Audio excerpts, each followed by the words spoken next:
fight. Marathas versus Afghans. It happened because of this agreement. So finally it precipitated into Battle of Panipat 3. Initial place was actually Pune, but in Pune there was this problem of plague. So they went to Bombay, and there the Congress party was created in 1885 December. So all these people, these were the British commanders who have taken up the responsibility of freeing up the cities. For example, Hugh Groves, he has freed Jhansi and Gwalior from rebels. So all these people, these were the British commanders who have taken up the responsibility of freeing up the cities. For example, Hugh Groves, he has freed Jhansi and Gwalior from rebels, because Gurudwaras till then they were under the control of corrupt Mahants who were appointed by the British. So these people, they were acting as agents of the British, doing corruption, violence and all such things. So Sikhs, they wanted to take the control of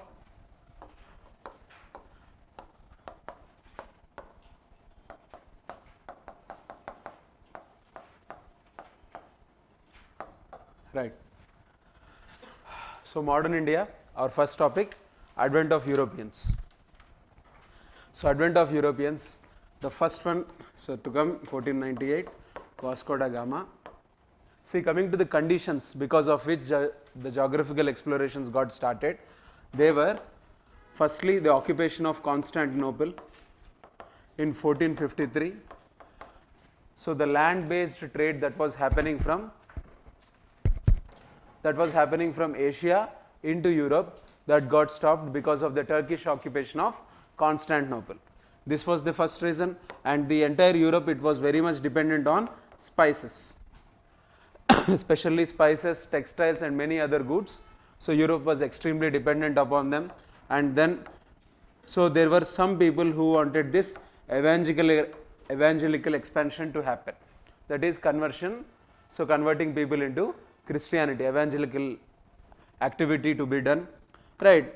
To some extent it was not the phenomena of 15th century as such, but in the later date, so Europeans spreading out into other parts of the world, it has got the component of white man's burden. So essentially it was for economic reasons, they wanted to go for geographical explorations. In that process we find certain people like, so Bartholomew Diaz, then Columbus, Amerigo, all these people trying. Finally Vasco da Gama, he could discover the sea route to India,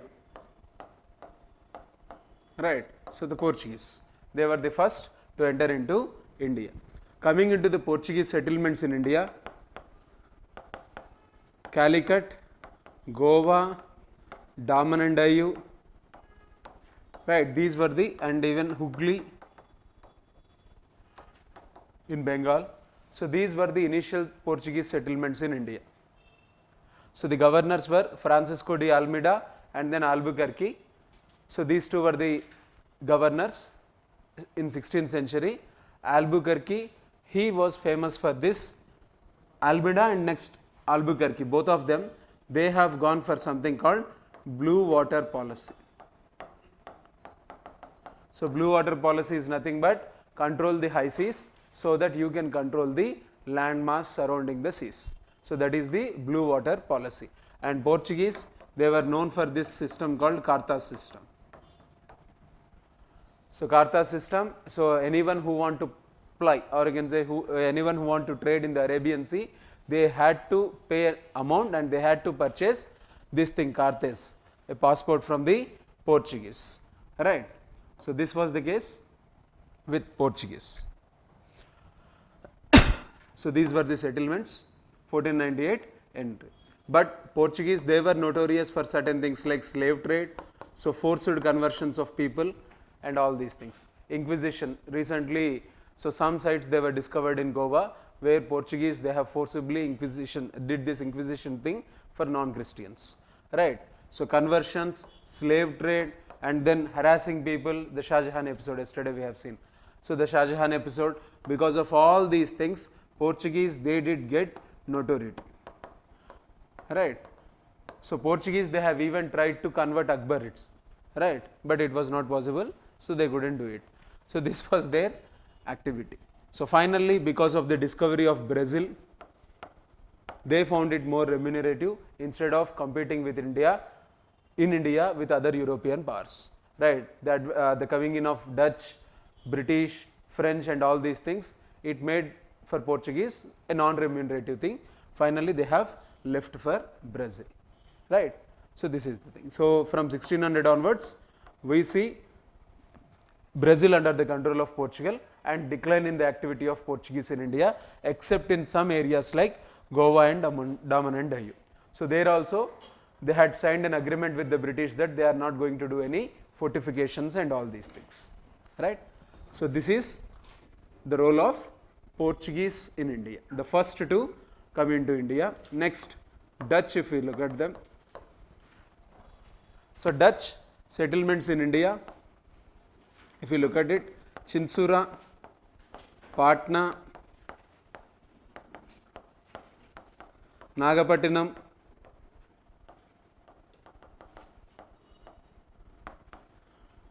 Pulicat, Malabar Coast. In Malabar Coast they had settlements in Calicut, right? These were the Dutch settlements. These were the Dutch settlements. Even in Balasore of Orissa also they had this settlements and all these things. So Dutch, their rivalry was mainly with English. English were their most important rivals, right? So this led to the Anglo-Dutch rivalry for a long time and the famous Ambayana massacre episode. Ambayana massacre. This episode happened in 17th century, in which Dutch, they have killed many English people. So after that, the rivalry, it has increased, and finally in 1759, Battle of Bedera. With this Battle of Bedera of 1759, English, they could finally defeat Dutch conclusively, and that led to Dutch leaving the country, right? So they took Indonesia. So they found Indonesia to be more remunerative to them, as Portuguese found Brazil to be. So they have left for Indonesia. And another thing about Dutch is that Martandavarma, the ruler of Cochin, so he defeated the Travancore ruler. So Martandavarma, he defeated Dutch in the naval battle, in the Battle of Kolachar.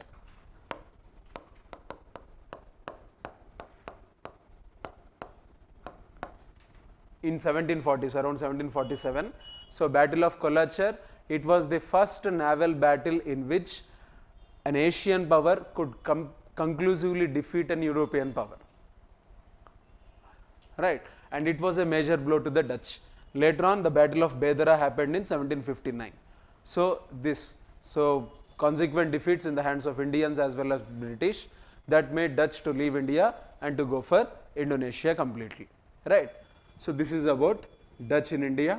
So these are the settlements. So for many years Pulicat was the capital, and for many years and headquarters, and then Nagapattinam was the headquarters for the remaining period. So Pulicat and Nagapattinam, they acted as headquarters of Dutch, and we can even find Dutch coins with Venkateshwar Swami symbols and all these things, Lord Venkateshwara and all these things, because Dutch, they had very good relations with the weavers and other traders of Coromandel coast, right? So Dutch coins with Lord Venkateshwar symbols and other gods and goddesses can be found, right? This is about Dutch. Next English. So English East India Company 1600. It was created because it was created in competition with the Dutch. Because initially English had no interest in coming and trading with India in the East Indies. But when the Dutch started increasing the prices day on day, so they felt that they should have their own company and they should finally venture into East Coast. And in that process, the British Royal Navy, it could defeat the Spanish Armada, the famous Spanish Armada, that is Spanish Navy. That's how the way got created. And in 1600, the traders, they created a joint stock company called East India Company. This company, it received the charter, that is royal order from British Queen, and they ventured into India. And the first one to try to get permission was William Hawkins. William Hawkins was the first ambassador to Jahangir's court who tried to secure permission. He couldn't do it. Next ambassador was, next envoy you can call him, was Thomas Roe. Thomas Roe was successful in securing the permissions. So, with regarding William Hawkins and Thomas Roe, the obstacles to these English envoys to Mughal Darbar, they were created by Portuguese, because Portuguese didn't want English to get into Indian markets, right. This was the case, but it couldn't happen, and English finally secured the permission to start a factory at Surat. So, remember Surat and Machilipatnam, or Masulipatnam, you can call it either way. So, Surat and Masulipatnam, they were default centers in till 18th century, you can say. Masulipatnam and Surat, they were default European centers. Any European power that would come, they would have some or the other factory in Surat in west coast and Machilipatnam in east coast. But later on, the glory of Surat got shifted to Bombay, the glory of Machilipatnam got shifted to Madras, right. This is the case. So, Surat was the first settlement. Next, they took the permission from Golconda Nawab. They started it in Machilipatnam. Later on, they took the permission from the ruler of Chandragiri, and they started fortification called St. George Fort. So, that St. George Fort and that settlement, it grew into the city of Madras, right. And then they took 3 villages in Bengal. They are Sutnati, Govindpur and Kalighatha. So, Sutnati, Govindpur, Kalighatha, these 3 villages, they were merged as one English settlement, and the city of Calcutta was created. Okay. So, that is how the city of Madras came into existence with St. George Fort construction by taking permission from Chandragiri ruler, and next 3 villages got combined and Calcutta city got created. Next, Bombay, it was given on rent to East India Company by the British Prince Charles when he got it as dowry from the Portuguese. So, Bombay was a very shady, shabby settlement. So, it was given to East India Company on an annual rent of 10 pounds. So, that is how they got it, because they wanted a secure settlement away from Surat. Surat was very much in the vicinity of Shivaji attacks and Maratha attacks. So, they wanted something else. So, they got Bombay, and Bombay became another important settlement on west coast. So, Bombay, 3 provincial towns, Bombay, Calcutta and Madras, they were created in this fashion by the British, and they have become important settlements, right. So, apart from these, they had the usual settlements at Hooghly and other places, right. Even in Agra, they had a factory. See, whenever we use the term factory for these European settlements, factory is nothing but storehouse, not a manufacturing center. Be clear in that. So, factory in the it is not used in the modern sense. Factory is a storehouse, because Europeans, they were not manufacturing anything in 17th century. They started manufacturing only in late 18th century, right. This is about the English story. So, they are getting into India and establishing these provincial towns and all these things. Next, coming to the French. So, French, they were the last to get into India somewhere around 1660, 1667 was the year in which the French East India Company got created. So, they secured permission and they started their settlements in Pondicherry. So, Machilipatnam, next Chandranagar. These were their important settlements. So, Chandranagar in Bengal, so Machilipatnam, next this thing Pondicherry, south of Madras, right. So, some other places were also like in Malabar coast and all that also. So, French settlements, there were there some here and there, even in Surat they had a factory, all these things. But the difference is that French East India Company, it was a government owned company. So, it got created at the insistence of French finance minister. It was a completely government owned thing, whereas the English East India Company, it was a private thing started by some traders who created this joint stock entity with shareholders and all that. So, the primary difference is this between the French company and the English company, right. Next, coming to Danes. So Denmark people. So coming to the Danes, so these Danes, their main interest was only Christian missionary activity. So nothing else. So they had their settlements in Sirampur in Bengal. Sirampur in Bengal. Next, they had another settlement in Tamil Nadu called Tranquebar. Tranquebar, Sirampur. These are the two settlements, one in Tamil Nadu, one in Bengal. Sirampur.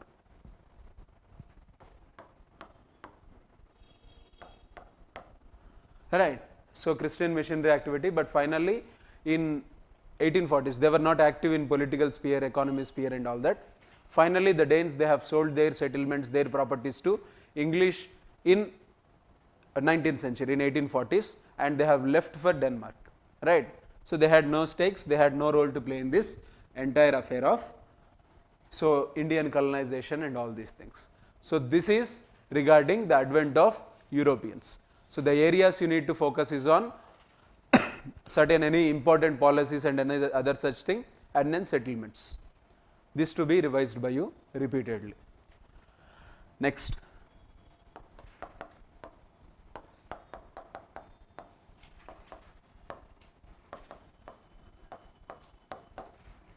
Anglo-French rivalry. See, even before this Anglo-French rivalry, the British, they had to fight a very long stretched war for almost like 6 years with Mughal Emperor Aurangzeb, because one English pirate, he had done this looting and all these things of Mughal ships. So that Anglo-Mughal rivalry was also there, right. So after that, especially in 18th century,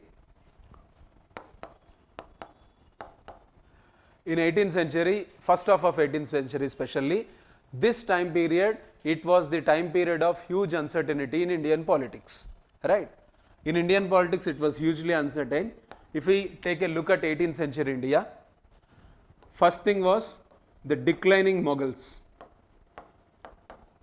Mughals were on rapid decline because of several reasons. So it can be the weak successors of the Mughal Emperor Aurangzeb, the Bahadur Shah, Jahandar Shah, Farooq Siyar, all these people. So they were all extremely weak. Second, as we have seen, the Jagirdari crisis. Next, why the Jagirdari crisis? Because of the revolts by Marathas, Jats, Bundelas and all these people, Sikhs and all these people, right. So the Mughal power was on serious decline. This was the first thing. Second thing was the rise of certain independent states. So that emerged out of Mughal provinces. So the Hyderabad state, Awadh, next Bengal, and to some extent you can even consider Carnatic. Hyderabad, it was by Nizamul Mulk, the first Nizam. He created it because he was vexed up with the politics of Delhi. He wanted to create his own kingdom. He came down to Hyderabad, Aurangabad area. He defeated the existing Mughal Subedar. He created it. Next, Awadh, it was created by Sadat Khan. So Sadat Khan was the one who started it. Later on, Safdar Jung, Shuja-ud-Dawla, they have taken it forward. The princely state, or I can say the Mughal province of Awadh. Next, Bengal. The independence of Bengal got started with Murshid Quli Khan.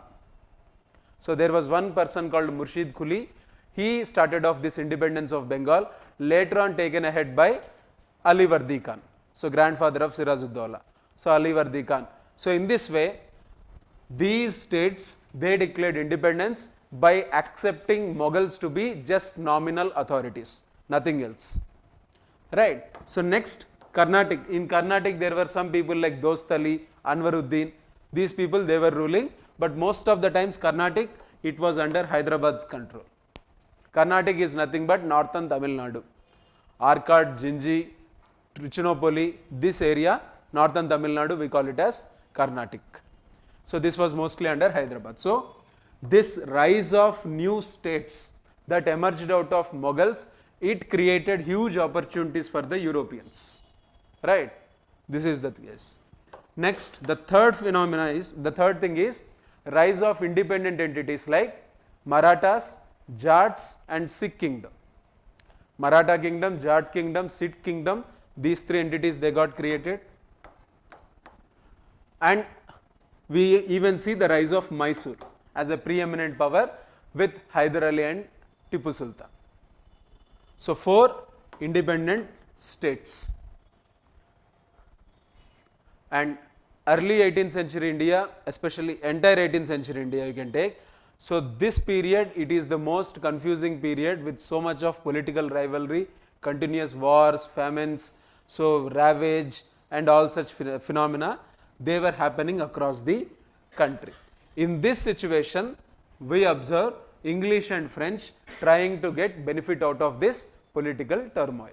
So the first one to use this entire confusion was Dupleix. Dupleix, the French governor in India, the head of the French settlements in India.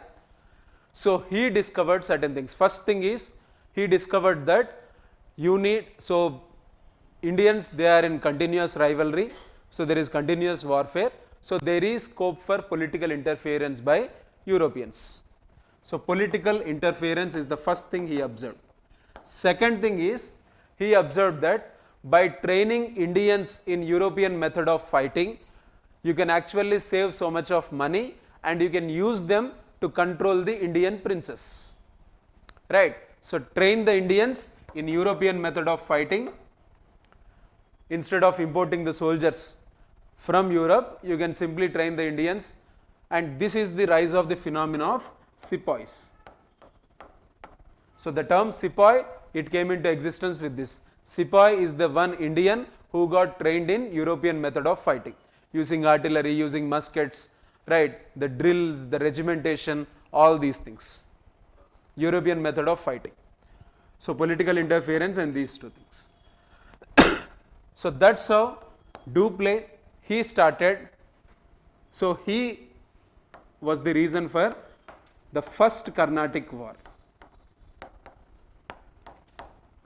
because Dupleix, he wanted to use the Austrian succession battle that was going on. So first Carnatic War, it got started with the excuse of Austrian succession war.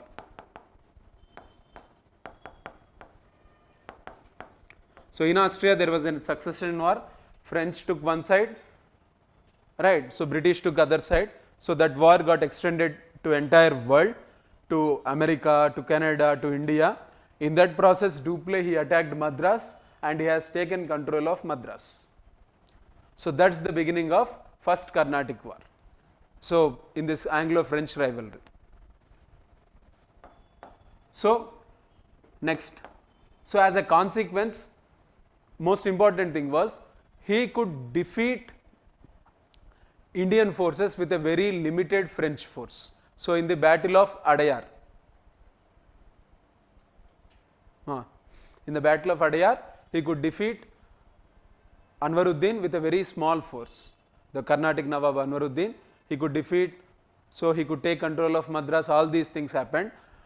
But finally this war, the actual war, Austrian succession war, it ended with Treaty of Aix-la-Chapelle.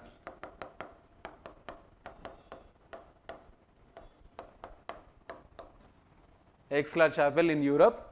So here also Dupleix had to return Madras to British, because the French got a city called Louisbourg back to them in Canada. So here they had to give back Madras to British. That's how the first Carnatic War ended. It proved the territorial army superiority of French, and it has clearly shown that trained European forces, they are much better than large Indian forces, right. So with just some 5,000 people, Dupleix, he could defeat 1 lakh Indian force. So this entire thing happened. So this is first Anglo-French War or the first Carnatic War. Second Carnatic War, it had completely Indian reasons. It had the issue of succession battles that were going on in Hyderabad and Carnatic. In Hyderabad, after the death of Nizam, the dispute was between Nazir Jung, Muzaffar Jung and others. So they were in competition with each other. Next, in Carnatic, the competition was between Chanda Saheb and Muhammad Ali. So Carnatic, Hyderabad, succession battles were going on. British and French, they took opposite sides, right. So with Chanda Sahib it was French, with Muzaffar Jung it was French, and then with Muhammad Ali it was British, with Nazir Jung it was British. So that's how the stakes were set, and the battles they did happen. In this process Nazir Jung died, right. So Muzaffar Jung had to become the, so he was selected. Next Chanda Sahib was victorious, he became the Nawab of Carnatic. In the initial phase it appeared that the French were victorious. The French were successful in establishing their control in Deccan as well as South India. But finally, but in the end, so it took very long. It started from 1748, it happened till 1753 and all that. In this entire process, finally, so Muzaffar Jung also had to die. So Salabat Jung, he became the Nawab of Hyderabad, Nizam of Hyderabad, and Chanda Sahib was also defeated. So Muhammad Ali finally became Arcot Nawab. In Deccan, the superiority of French it stayed, but in Carnatic, the British they could establish their this thing support. Right. So this war it ended with Treaty of Pondicherry. Treaty of Pondicherry was the end of second Carnatic War. Next, third one. So third Carnatic War it had its roots in same. So in the Europe as it happened in first. So it happened because of the 7 years war that was going on in Europe. So due to that 7 years war in Europe, so here also the French and the British they started clashing with each other. So from 1758 onwards it happened. Right. So the French and the English they were clashing with each other. So finally the important wars in 1760 we find the Battle of Vandivash.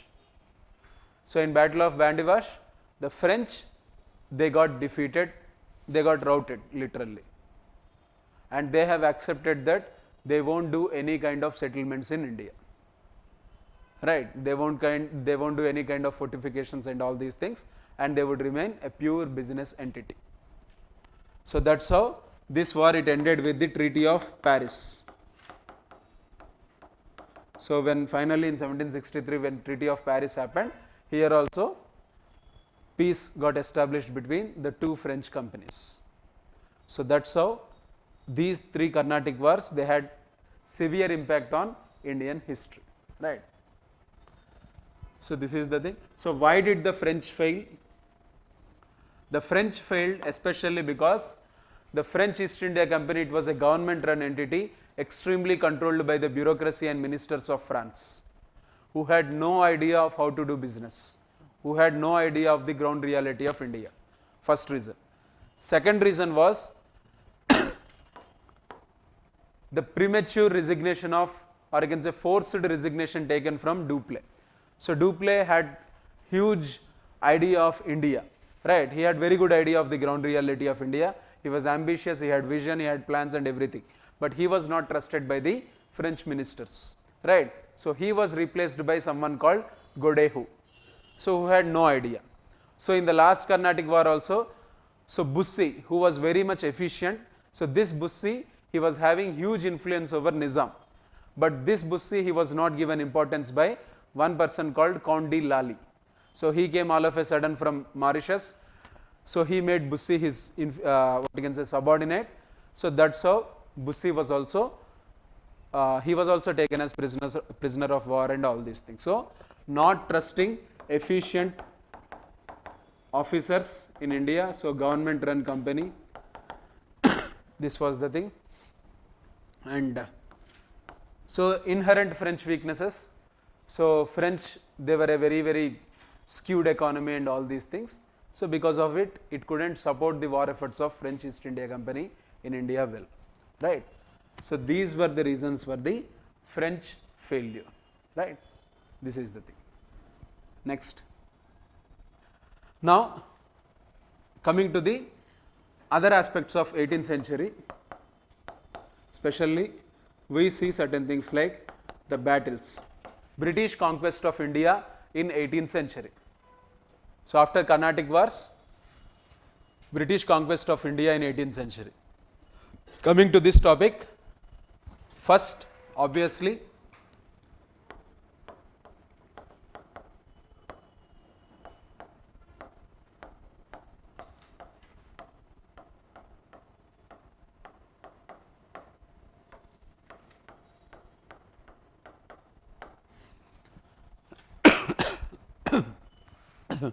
in 18th century, if you see, these were the important wars that happened.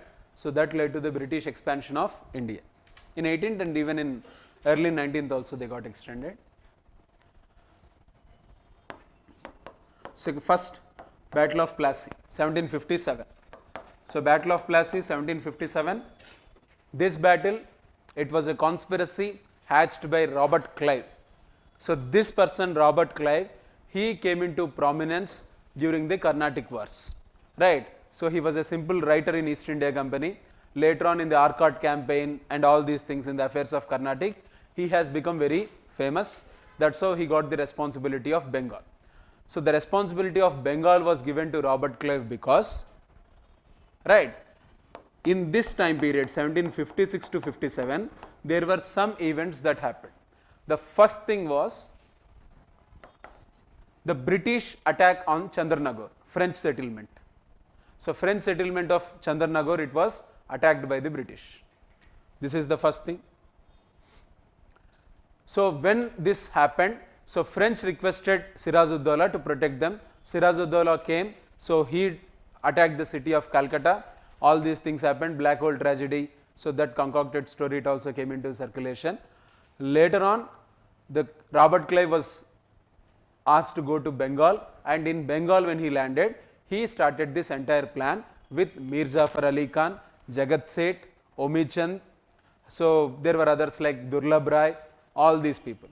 With all these people, he did hatch a conspiracy.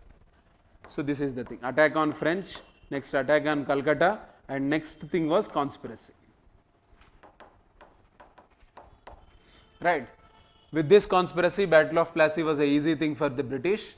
So Mir Jafar, he defected onto the side of British. That's how Siraj-ud-Dowla got defeated. Later on, he was caught and killed. So Mir Jafar Ali Khan, he was made the Nawab of Bengal, and East India Company, Robert Clive and other officers, they got huge amount of resources. They got access to all the resources of Bengal. So this is why it is said that, so it is the French tried to find the key of India in Carnatic and they were not successful, whereas the British rightly found the key of India in Bengal, because Bengal is the richest province, it has got so many resources. Once you get access to Bengal, you can get access till Delhi. So they got the right key, whereas French, they were wasting their energies and resources in Carnatic in spite of having all the talent and everything, right? So this is how Plassey gave them access to resources, so revenue and all these things. So this is one thing. So Battle of Plassey. So that battle, this entire Battle of Plassey, the outcome of Battle of Plassey, it got legitimacy with Battle of Buxar. So Battle of Buxar, it was 3 on one side and 1 British on the other side. Who were they? Mughal Emperor, Awadh, and then Mir Qasim, the Nawab of Bengal. So Mir Jafar, he couldn't get the demands of Britishers. So he couldn't meet the demands of Britishers. So he was deposed and Mir Qasim was made the Nawab of Bengal. This person, Mir Qasim, was a bit independent minded. He couldn't tolerate the humiliation and all these things of done by the British. So he tried to reform certain things like dastaks. So trade passes that were given to East India Company, dastaks, right? He wanted to shift the capital to Munger from Murshidabad.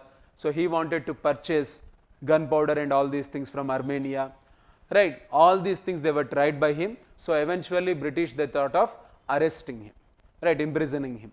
So he left Bengal, he went to Awadh, and then he went and met the Mughal Emperor also, Shah Alam II. After meeting them, so he took the force and he wanted to fight the British. But British, they fought under the leadership of Hector Munro. So Hector Munro was the head of the British forces that defeated this tripartite alliance. So Mughals, Awadh and then Mir Qasim. All these three they were defeated by British under Hector Munro. So now the British got the legitimacy over Bengal. So earlier what they were called as conspirators. Now they are the victors of Bengal in a legitimate way.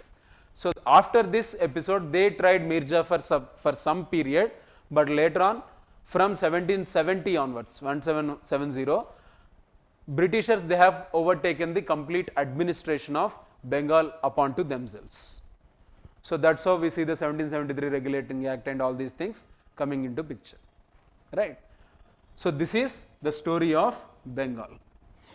So Alivardi Khan, later on Siraj was defeated, later on Mir Qasim was also defeated, and Bengal, then Britishers they finally established themselves as territorial power in India. They were now legal entities in India. Another important outcome of this Battle of Buxar is Treaty of Allahabad. The Treaty of Allahabad that gave zamindari rights to British in entire East India. Bengal, Bihar and Orissa, they got the zamindari rights. And they said that they are going to pay 26 lakhs to Mughal Emperor. Mughal Emperor would receive 26 lakhs per annum. All the other amount would be kept by the British. Right, this is one thing. Second thing is that they could even command the Mughal Emperor to stay in Allahabad, not to go to Delhi. So he was forced to stay in Allahabad, Mughal Emperor. This was the second outcome. Right. So these two things they happened after the Battle of Buxar with the Treaty of Allahabad. This is the thing. Now, if we look at the story of Marathas and Mughals, what happened to them in 18th century, especially Mughals. So Marathas and Mughals, if we look at Marathas, we will understand Mughals. So Marathas from 1707 onwards till 1749. So Marathas they were under Chhatrapati Sahu. Chhatrapati Sahu, he was the sovereign of the entire Maratha confederacy in this time period. But in this very time period, we see emergence of this office of Peshwa as a hereditary institution and a very powerful office in entire India. In entire Indian politics, Peshwa was the most powerful entity. So coming to this Peshwa, the first powerful Peshwa in this line was Balaji Vishwanath. So Balaji Vishwanath was the first Peshwa. Second, it was Bajirao, so the famous warrior Peshwa, who extended Maratha domains beyond Deccan. So he took it to Malwa, he took it to Gujarat, he even went up to Bundelkhand area, and all these areas were occupied. So he could collect the Chaud, Sardeshmukh and all these things from vast swaths of central India and even North India. Right. So next one, Bajirao. Next, third one was Balaji Bajirao or Nana Saheb Peshwa. So third one.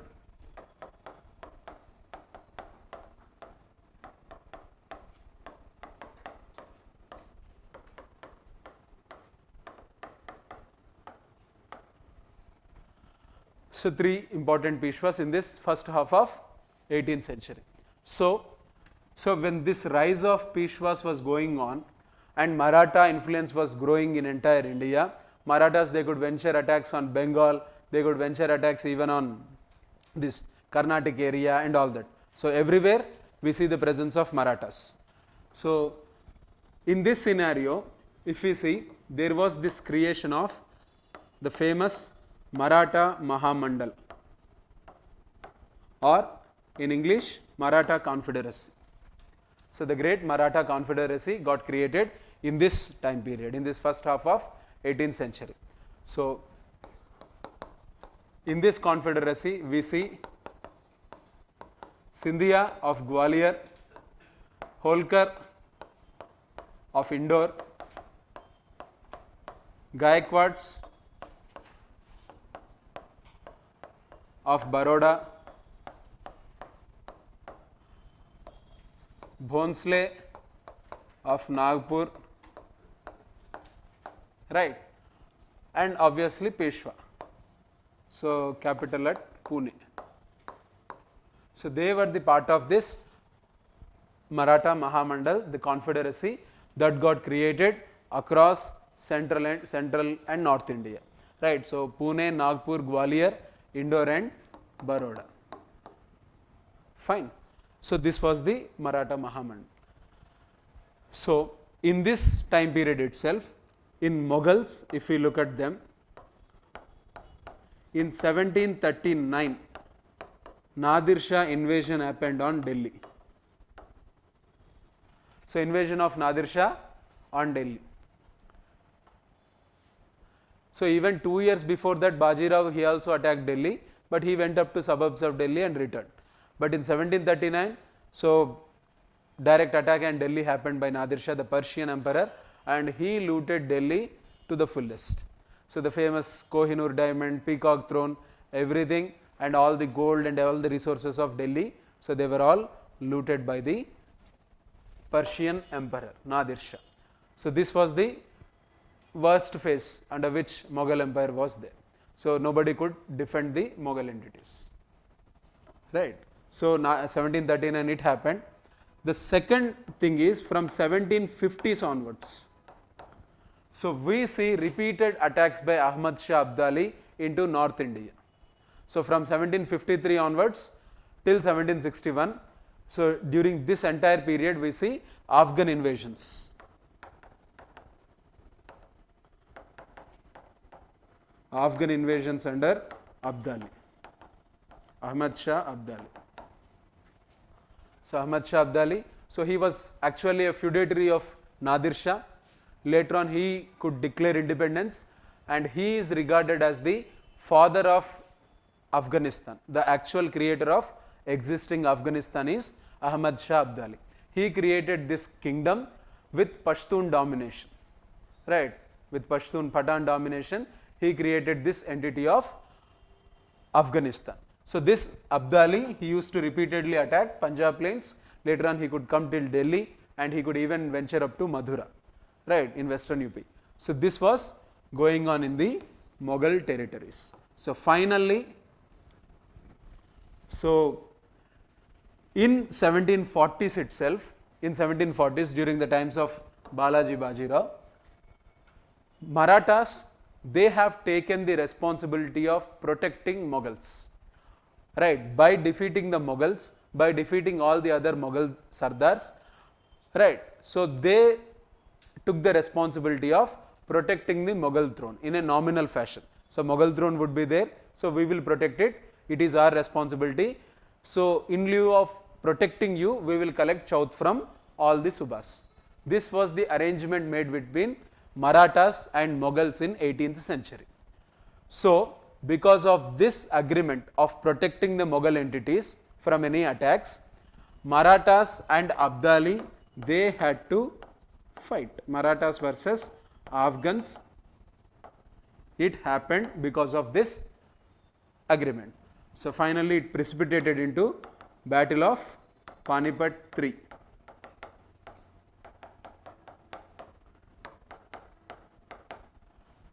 The third battle of Panipat, 1761. So Arjun Kapoor made a movie, because Arjun Kapoor made it, nobody saw, right. But Bajirao Mastani, fortunately Ranveer Singh has made it, so everybody, most of the people, they could see it. చాలా మందికి తెలియదు కూడా కదా వచ్చిందని, right. So it came and it went. So this is the case. So finally this led to a huge defeat, or you can say Marathas had to face lot of massacre under Afghans, in the hands of Afghans. So finally this led to decline in the Maratha power in a very, very substantial fashion. So there was huge decline in the Maratha power. When this was going on in 1761, the English were rising in Bengal.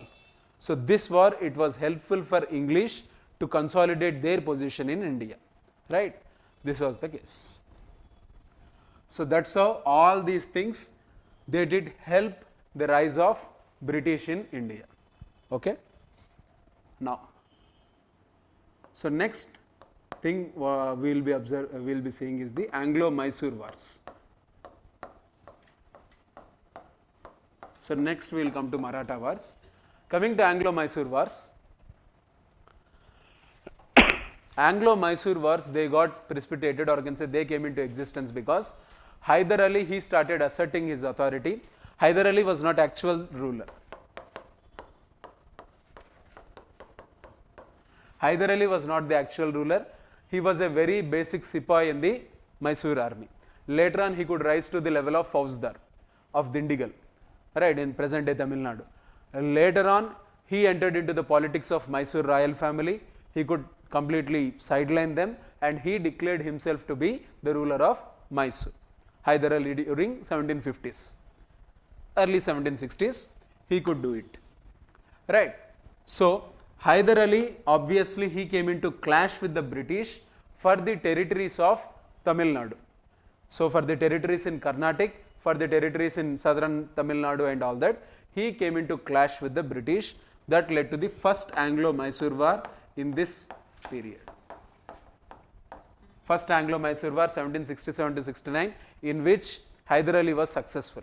Hyder Ali could even burn the city of Madras.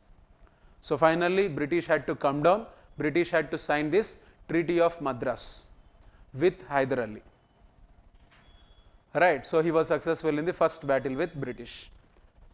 Next, the second battle, it happened in this time period. In this time period, this battle it happened because Hyder Ali was heard that British, they were not honoring the treaty. The Treaty of Madras was that whenever Hyder Ali gets attacked by Marathas, because Hyder Ali, he could defeat the English, but Hyder Ali couldn't defeat Marathas. Thrice he got defeated by Marathas, Madhavrao Pishwa. So thrice he defeated him. So his biggest fear was Marathas. So in Treaty of this thing, Madras, the important clause was whenever Marathas attack him, the British would come in defense of Hyder Ali. But British, they have never honored this clause. So finally Hyder Ali got vexed up and he launched this war against British in 1780. Interestingly, in this war, he took support of Nizam as well as Marathas. So Nizam and Marathas, they came together with Hyder Ali against British because Hyder Ali could convince them that English are the biggest threat to their existence. So we can clash among ourselves, but English, they would take all of our territory. So he could mobilize their support also. Initially they were successful, but unfortunately in 1782 Hyder Ali died. In the midst of battle he died, and Tipu Sultan, he took over the reins of Mysore state in the peak of battle. Right, he died of some cancer, not in the war. Right, so this happened in 1782. Tipu Sultan took over, but this alliance, Maratha Nizam Mysore alliance, it couldn't withstand. It broke up, and Britishers, they came and signed an agreement with Tipu Sultan because both the parties, so it was a long drawn war, both they were tied, they wanted to sign an agreement. So this led to the end of this second Anglo-Mysore War with Treaty of Mangalore. Treaty of Mangalore. Mangalore or Mangalore, you pronounce it as you like, right. So Treaty of Mangalore, 1784, the end of this war. It was a stalemate, no victory, no defeat to any party. Third Anglo-Mysore War.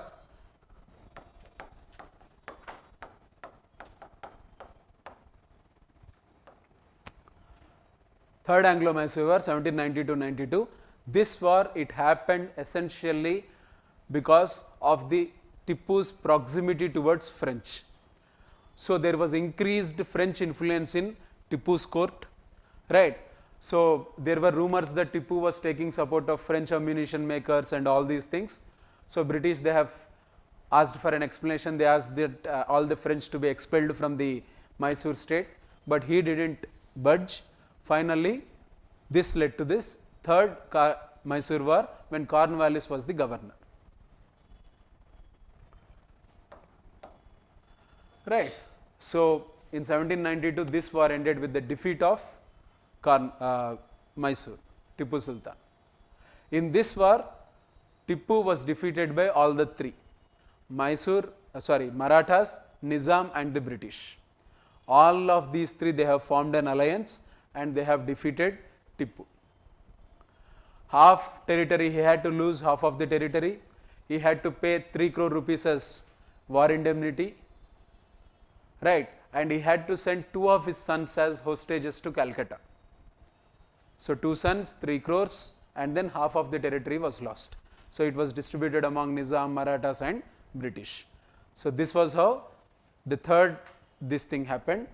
It is the Treaty of Srirangapatnam. The third Mysore war, it ended with Treaty of Srirangapatnam with the defeat of Mysore. Next, fourth, it happened in 1799. It happened in 1799 because Tippu rejected subsidiary alliance and there was growing French influence also.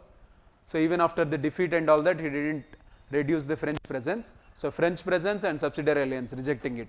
Both of these things led to British attacking Tippu Sultan. So this ended with the death of Tippu Sultan, right? No treaty, nothing. So Tippu Sultan was killed. So he died in action. Mysore state, it was restored back to the Odayars, the original rulers of Mysore before Hyder Ali, Wadayar dynasty. Old Mysore region we call it. So Mysore princely state was created. Wadayars, Krishnaraja Wadayar was made the king, right? The other areas, they were distributed among the victorious parties, right? So this is how this ended. So this is the story of Mysore. One of the important challenges faced by British in 18th century India. Next, coming to Marathas.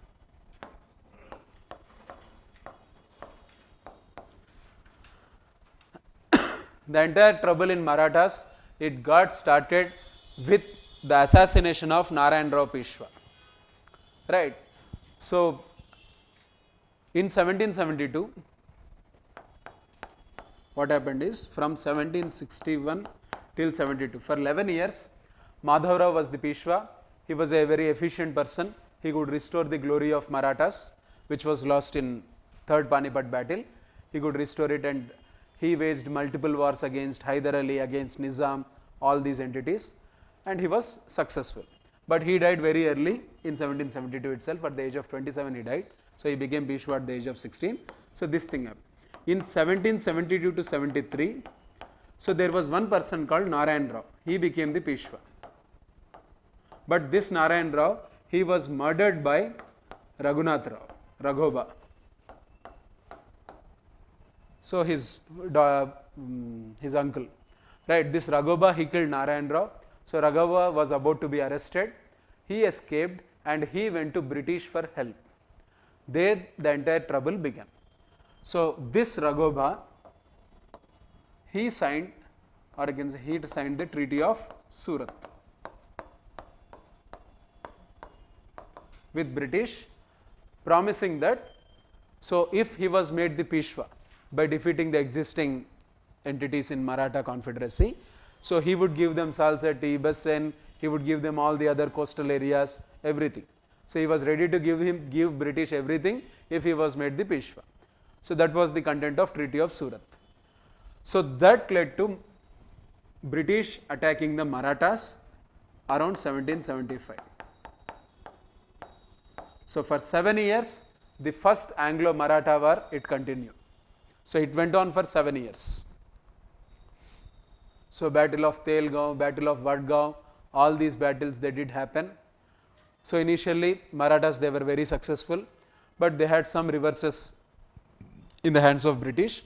Finally in 1782, when the Anglo-Mysore was going on, here they have signed an agreement. That's how the Marathas, they left Mysore, right? So I said late. So the alliance broke up in the midst of the battle in Second Anglo-Mysore War. Why the alliance broke up? The reason for Marathas was they signed an agreement in 1782, the Treaty of Salbe.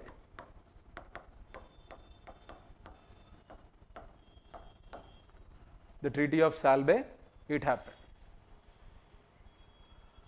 So this Treaty of Salbay, it is important because it created peace between British and Marathas for almost 20 years. It could preserve the peace for 20 years. Right. So in this time period of 20 years, Marathas and British, they ventured wars against Mysore. So they had many joint campaigns and other such things. Right. So Treaty of Salbay, this is first Anglo-Maratha war. So second Anglo-Maratha war, it happened in this time period. Second. So this was, so the first Anglo-Maratha war was because of Raghuba, right, Raghunath Rao. The second one was because of his son Bajirao, Bajirao II. So he was the reason for this second Anglo-Maratha war. So this Bajirao II, he did some murder or assassination. He was accused of certain things. So he was defeated by Holkar. So he went and signed Treaty of Bassein. So because of fear from Holkar, one of the members of Confederacy, Maratha Confederacy, he was afraid. So he went to British. He signed Treaty of Bassein, which was essentially subsidiary alliance. We will see what subsidiary alliance. He signed this subsidiary alliance. So literally giving away independence of Maratha state to British, right. So this Treaty of Bassein, it was not acceptable to Bhonsle, Holkar and then Scindia. All the three, they were against this Treaty of Bassein. But Britishers, their logic was that Peshwa is the head of the Maratha Confederacy. So once Peshwa has signed means, it means all the others must also accept this subsidiary alliance. This was the logic of British, but all the three, they were not ready to accept it. Right? They said, we are independent, we don't follow this Treaty of Bassein. So that's how the second Anglo-Maratha war broke between British and the other three. So this war continued. So finally Bhonsles, they got defeated and they signed Treaty of Devgaon. Holkars, they got defeated, they signed Rajpur Ghat, Treaty of Rajpur Ghat. So Scindias, they got defeated and they signed Surji Anjangaon, the Treaty of Surji Anjangaon.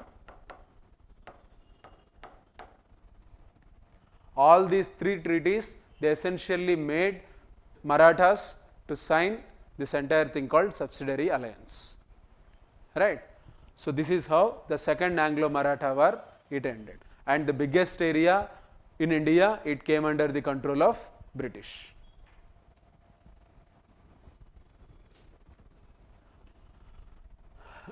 Next, so third Anglo-Maratha war, 1818.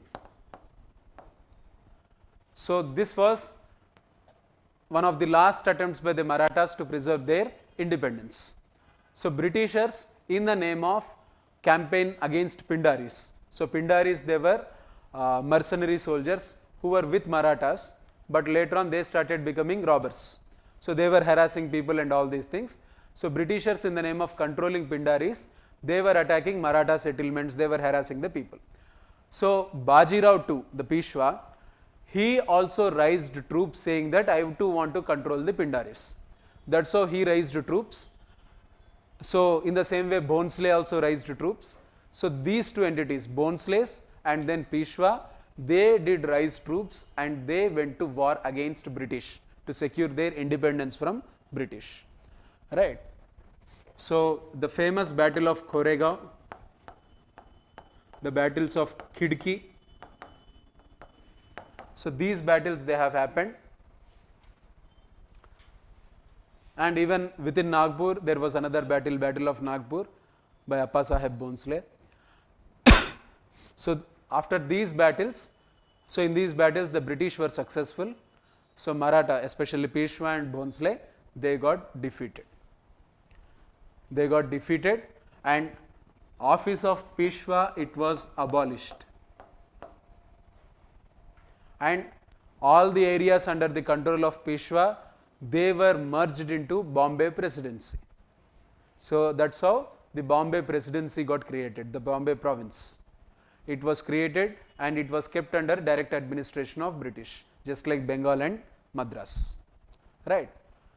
This was the case. So Peshwa, he was made a pensioner and he was sent to a place called Bhitur near Kanpur.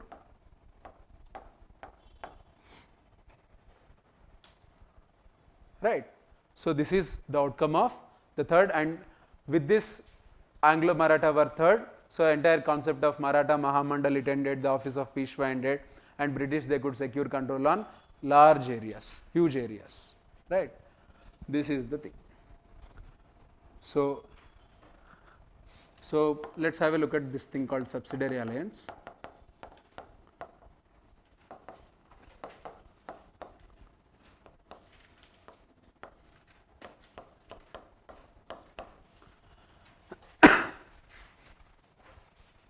See, subsidiary alliance was not a new idea, it was there in prevalence from the times of Dupleix. Dupleix was the original innovator of this idea, where Europeans, they would supply troops to Indian princes, right. So, and Indian princes, they would pay for the expenditures, they would pay for the expense of these European troops, okay, and these European troops, they would provide safety and security to Indian princes. This was the model. And the first one to get such security of the French was Salabat Jung of Hyderabad. So he got the support because Bussy was sent only to protect Salabat Jung, right. So Bussy, he was sent. So this model, it was devised by Dupleix. The thing that was did by Wellesley was he added certain other things also. The first aspect of subsidiary alliance was no other European power should be entertained. If you want to employ any other European, you have to take the support of, you need to take the permission of British first. See, other things are common. British army would stay, army would be there, that army would be protecting the king, right. The king had to pay for the army. If he doesn't want to pay regularly, he can just give away them some area where the revenues would be collected and the army would be maintained. ఒక area ఇచ్చేస్తే ఆ area నుంచి revenue collect చేసుకొని they would be maintaining it. So pay next here lies the key from third point onwards. From till this no issue. The third thing was the king had no independent foreign policy. All the foreign policy decisions of that particular prince would be taken by the British, right. So he can't go on to wars independently, he can't sign any treaties independently, right. This is the thing. So foreign policy decisions essentially under British. Fourth thing is there would be a resident in the Indian Prince Darbar. So this resident, he would act as the link between British and the Indian prince. But this fellow, usually what they used to do is they used to interfere in the administration of the prince affairs and they used to create lot of nuisance. So resident. So this aspect of resident, foreign policy, and next thing is no other European power. In fact, even if a single non-British was employed, you have to give explanation to British why you have taken him into service. So princes, they have lost their authority within their kingdom to appoint whomever they want to. So this is the content of subsidiary alliance, and British expected all the Indian princes to sign it. So the first to sign it was Hyderabad Nizam. First to sign it was Hyderabad Nizam because he was in intense fear of Maratha attacks. So Hyderabad was the first to sign. Next, Tipu Sultan denied signing it and he employed large number of French people. So the war happened and all these things happened. Next, Awadh was another party who signed, and Awadh had to give away large parts of eastern UP. So Awadh was next. Next, all the Marathas we have seen, right? Devgaon, Surji Anjangaon, Rajpur Ghat. Through these treaties, they were all forced to sign subsidiary alliance. Once the Marathas have signed, most of the others, they have fell in line, because if Marathas could be defeated, all the others can be easily defeated. So this is how subsidiary alliance, it became one of the traps into which Indian princes were lured, and they were this. Next, if you look at the two other important wars, so especially the one thing, Sikh wars, Anglo-Sikh wars. So they are very late to happen. So 1846 and then 1849. So Punjab was the last territory to be annexed. It was the last. So under this, in 1846, the Anglo-Sikh War happened. Especially if we have a brief look at the Sikh thing. So Ranjit Singh, he was the creator of this independent, powerful kingdom of Punjab. Right, the Khalsa state, the Punjabi Sikh kingdom, it was created by Ranjit Singh. After Guru Gobind Singh, there was no Guru. Next, the struggle, it was carried on by Banda Singh. So there was one person called Banda Bahadur or Banda Singh. So he continued it. After that, it was Jassa Singh Ahluwalia who took forward the Sikh movement. So he was even credited for unfurling the Khalsa flag on Red Fort in 1783 or something like that. So Tees Hajari and Jepo area untundi in Delhi even now. So there he has taken the troops, he has unfurled the Khalsa flag on Red Fort and Cheptaru. It happened. So Jassa Singh Ahluwalia, later on Ranjit Singh. He was the next hero of the Sikh entities. So Ranjit Singh, he was from a Mizil. So entire Punjab, it was divided into some 12 or 11 Mizils. So he belonged to the Mizil of Sukarchakia. So it was a small Mizil. So later on he made it powerful. He occupied, or can say he merged all the Mizils into one entity, and he created this greater Khalsa kingdom, which included present day entire Punjab, so Kashmir, so large parts of Afghanistan. They were all part of this Punjab kingdom. And Ranjit Singh, during the times of Ranjit Singh and even later, Punjab kingdom, it even claimed authority over Tibet. So they could even attack and occupy Tibet for some brief period. They have even defeated the Chinese troops in Tibet. Such was the extent of Punjab kingdom. So after Ranjit Singh's death, so there was this Treaty of Amritsar signed between Ranjit Singh and British in 1809. 1807 or 1809, this Treaty of Amritsar, it was signed between Ranjit Singh and British. Under this treaty, Ranjit Singh could not expand towards east. He couldn't come into mainland India, right? And Britishers, they said that we are going to respect this Punjab kingdom, we are not going to attack it. The fear was the great game where Britishers wanted a buffer state between British India and Russia. So they had the fear of Russia invading into India. They wanted Afghanistan and then Punjab kingdom to be the buffers between Britishers and Russians. So this was their fear, so they signed it. In 1840s, after the death of Ranjit Singh, the situation declined very, very rapidly in Punjab. Right, so it can be now Nihal Singh, there was another person called Sher Singh, all these people, they have become the rulers, but they couldn't sustain for long. In 1846, Britishers, they have done this military aggrandizement. The Sikh army, it was angry. That led to the first Anglo-Sikh War in 1846, in which the Sikh army had to, it had to face the defeat because of some internal conspiracies, right. So Britishers, they have hatched some internal conspiracies and Sikhs, they got defeated, the Khalsa army. So 1846, and Treaty of Lahore was signed. Under this, so Britishers, they got influence in Punjab kingdom, so subsidiary alliance was signed, so resident was there in Punjab, right, all these things they were done. Lahore was the capital of Punjab kingdom, this entire thing. In 1849, there was further provocations from Britishers. Because of this, again the Sikh army, it revolted, and again it led to the war. In this war, Sikh army got defeated, and entire Punjab, it was annexed by Britishers. So, and it was made another presidency or another province in British India. So Kohinoor diamond was taken in this time period itself. Dalhousie was the Governor General. He sealed it and sent it to Britain. So Duleep Singh, so the inheritor of the Punjab kingdom, he was also sent to London. So that's the story of Punjab, and this entire large areas of Punjab, Kashmir, they came under the control of British in this fashion, right. Next, so smaller ones, Gurkha wars, under which Uttarakhand, Himachal Pradesh, parts of Uttarakhand and parts of Himachal Pradesh, they got into British India with Gurkha wars, with Jang Bahadur, the Nepal king. Next, Burma wars, especially with the Burma war of 1824, Britishers, they got control of first Anglo-Burmese war, they got control of entire northeast.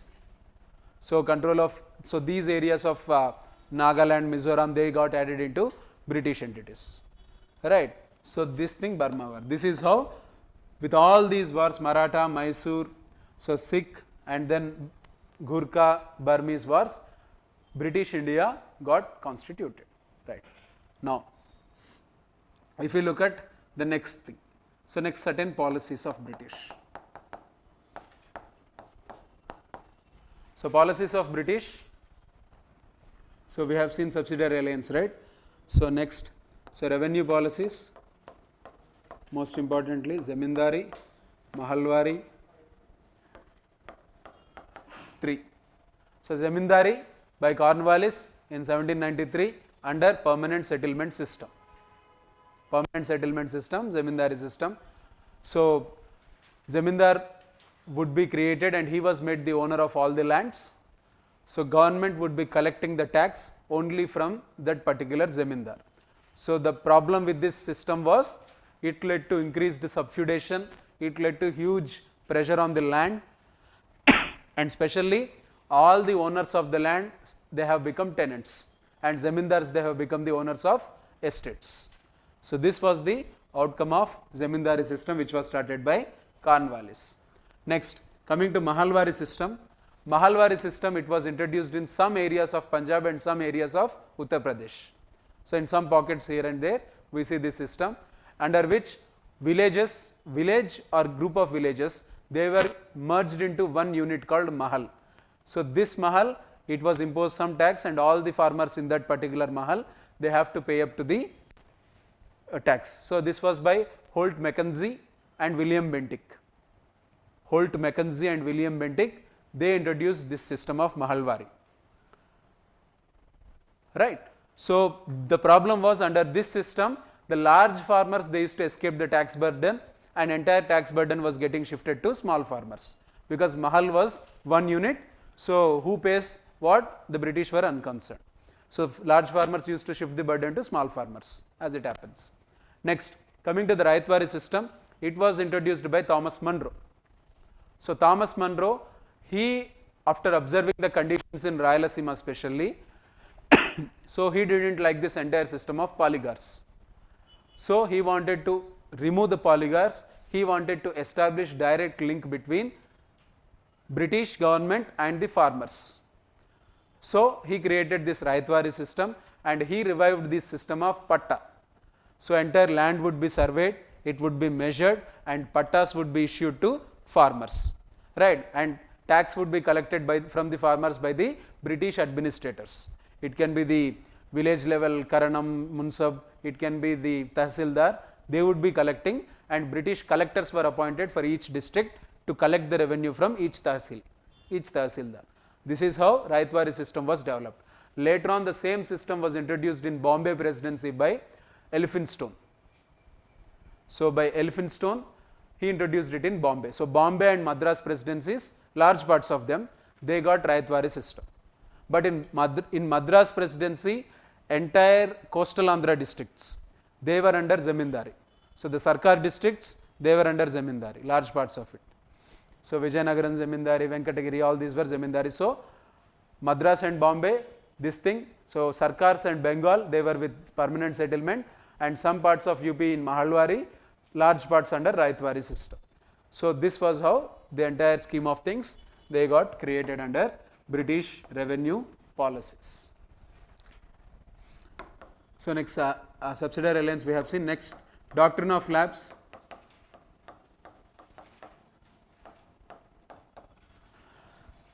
So doctrine of lapse, see remember doctrine of lapse, it was not introduced by Dalhousie but implemented at a very rigid scale by Dalhousie.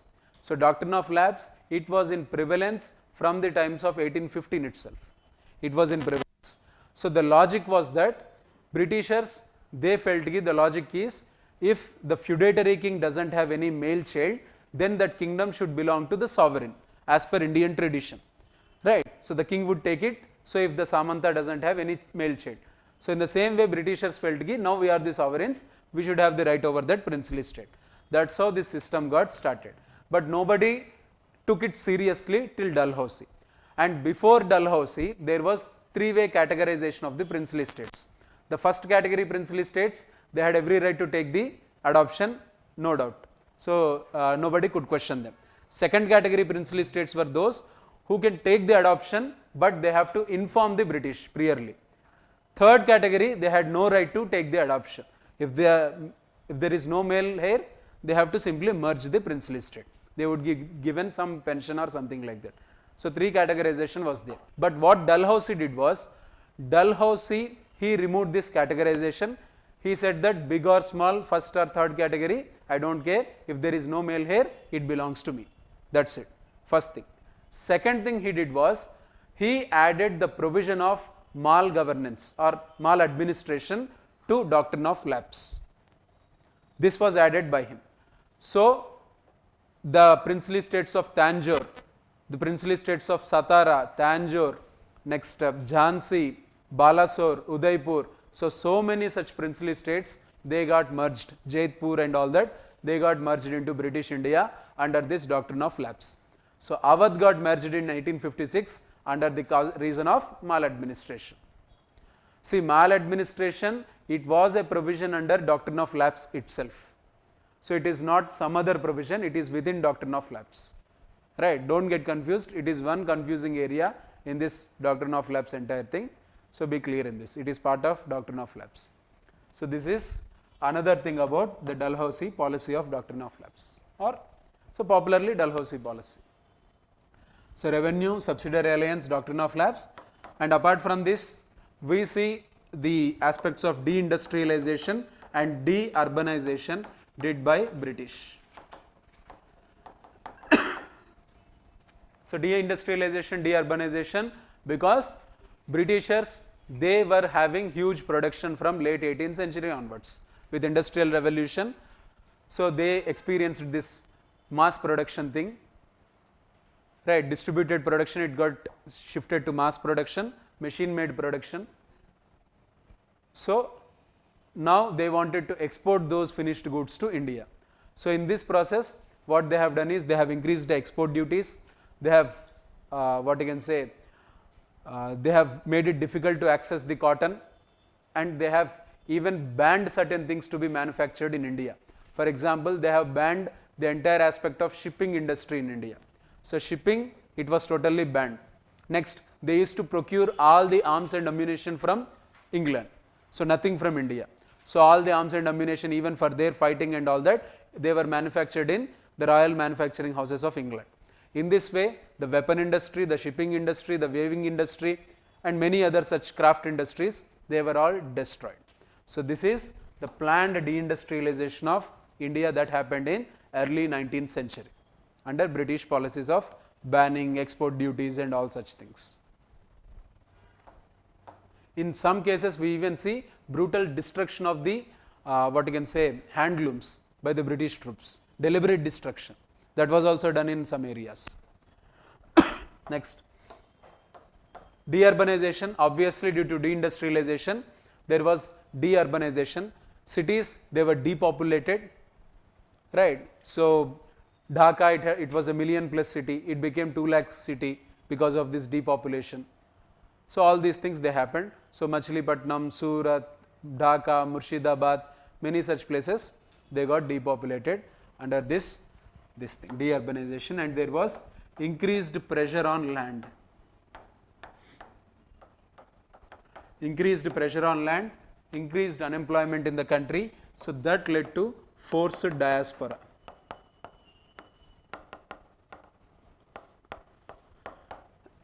That has led to something called forced diaspora in the form of indentured labor. In the form of indentured labor. Indentured labor, they were also called as Girimitias. So we find them in West Indies, South Africa, Fiji, Mauritius. In all these places, we find large number of Indian population that was forced to go away, right? So these are the policies, broadly speaking, in the initial days. Next. So we can even say that this phase, this deindustrialization, deurbanization phase, it is the phase of industrial capitalism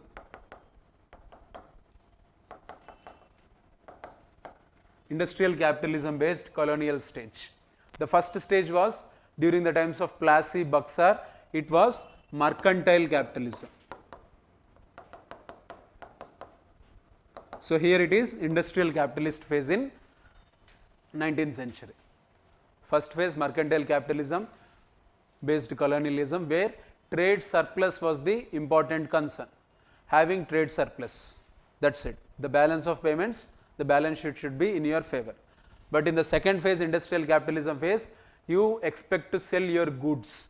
So mass production is going on in your country, so you need markets to sell your goods. You need raw materials, cotton, coal, iron ore, all these raw materials you need in large number. So to continue this production so that employment and economy of your country would grow. So this is second stage of colonialism. So India experienced these two in 1750s and then in early 19th century. Next.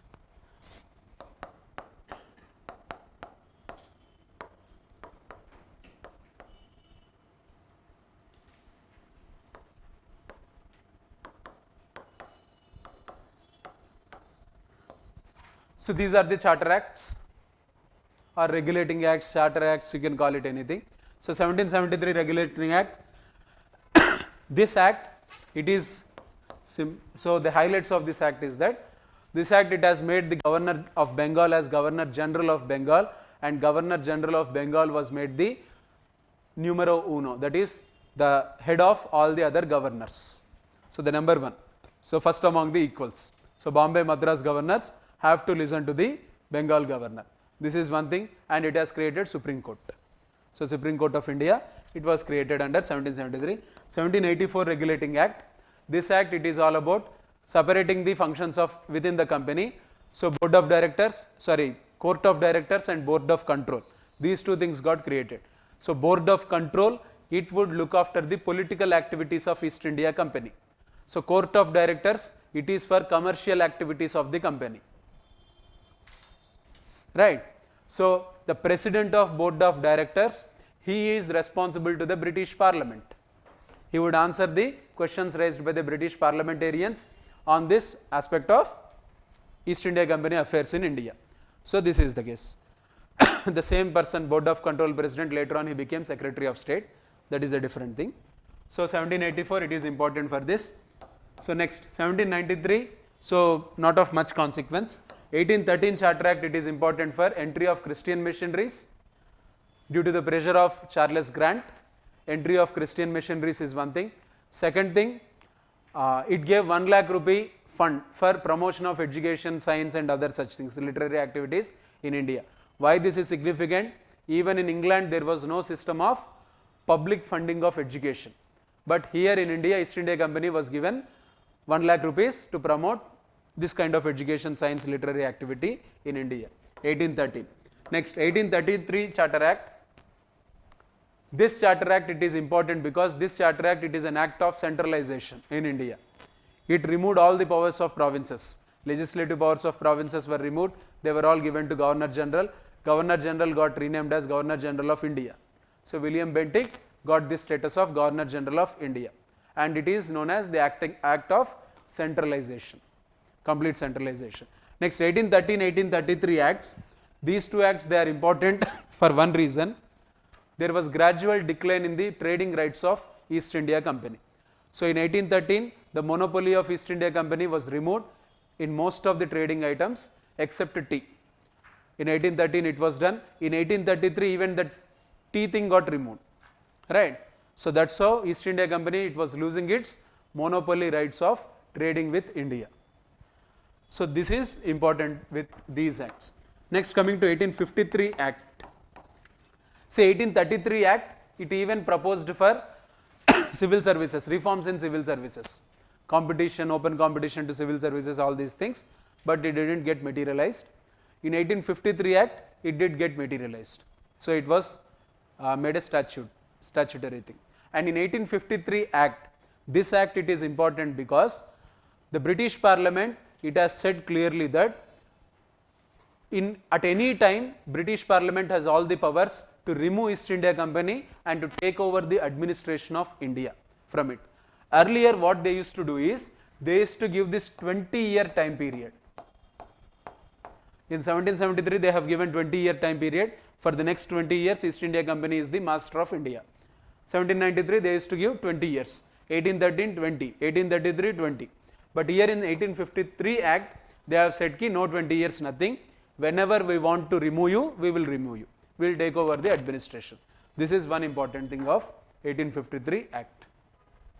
And so civil services thing also got mobility, got this movement, because earlier what used to happen is, whoever nominated by court of directors or board of control, they used to get the position, right. So now they wanted to create open competition, they wanted reforms to happen in civil services. This is about the Charter Acts.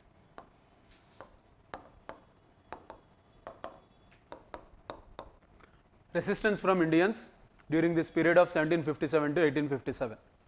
So when Britishers started ruling us, when they started ruling, there were definitely repercussions, because British, they were complete aliens to Indian culture.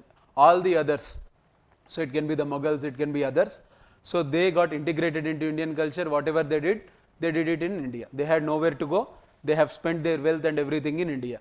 But here the case is different. In colonialism, the problem is, you would take the wealth to some far off land. The employment, the wealth, everything, it would benefit somebody else. It won't benefit people of this country. So this is the problem with colonialism. Obviously it would face certain resistance. So coming to this resistance part, the first to revolt were sannyasis. Sannyasis and fakirs, the Gosains you can say. So Gosain and good antaru, sannyasis and fakirs. So these people, they had freedom to carry weapons, they had freedom to not to pay taxes. So they were not paying taxes, they were free to wear arms, they were roaming here and there, they were semi-nomadic in nature. All these privileges were there to these sannyasis, Gosains and fakirs, right. So the Britishers, they have removed all these privileges and they wanted to regulate them, especially after 1773, when Britishers became confident of their regime in Bengal. So when they started imposing all these restrictions, the revolt happened. It was one of the prolonged revolts, and finally the British were successful in suppressing it, right. So this is the first thing that happened. So first resistance. Next, so based on this Sannyasi rebellion itself, we see the writing of Anand Math by Bankim Chandra Chatterjee, where we see this Vande Mataram. So Vande Mataram, it was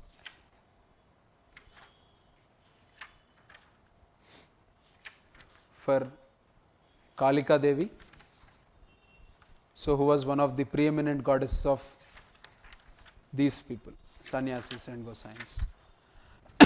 Next important one to be faced by these people, the Polygar rebellions.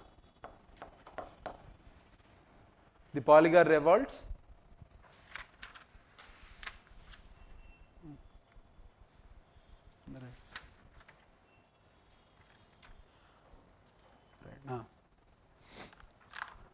so Polygar rebellions, so these Polygar rebellions, they were by the polygars of South. Polygars of South. It can be especially in the dry districts of Tamil Nadu, so Dindigal, Theni, Ramanathapuram, and in the Rayalaseema area. So the Britishers, they had to face intense rebellions from the polygars. So Veerapande Kattabomman, all these people, they were of this. So Maruda Nayagans, all these people, they were belonging to this polygar section. And entire polygars of interior Tamil Nadu, they have even issued a declaration that, so in entire India everyone has to fight against the British, so who are these people to demand us taxes and everything. So it was a huge rebellion. So Britishers, they had to fight against it for a very long period, almost like it took Britishers some 7 years to suppress the polygars. This was one thing, and there were other revolts by some people like the Raja of Vijayanagaram, the Battle of Padmanabham, that happened in 1796. So 1796, the Battle of Padmanabham by Vijayanagaram Maharaja. So later on his Jamindari rights and other things, they were given back after this Battle of Padmanabham. So this is one thing. And there was another rebellion, Midnapur rebellion. In 1760s itself, there was this Midnapur rebellion. Midnapur rebellion, it happened by the Zamindars of that area. And next, the civil rebellion in Awadh, 1799.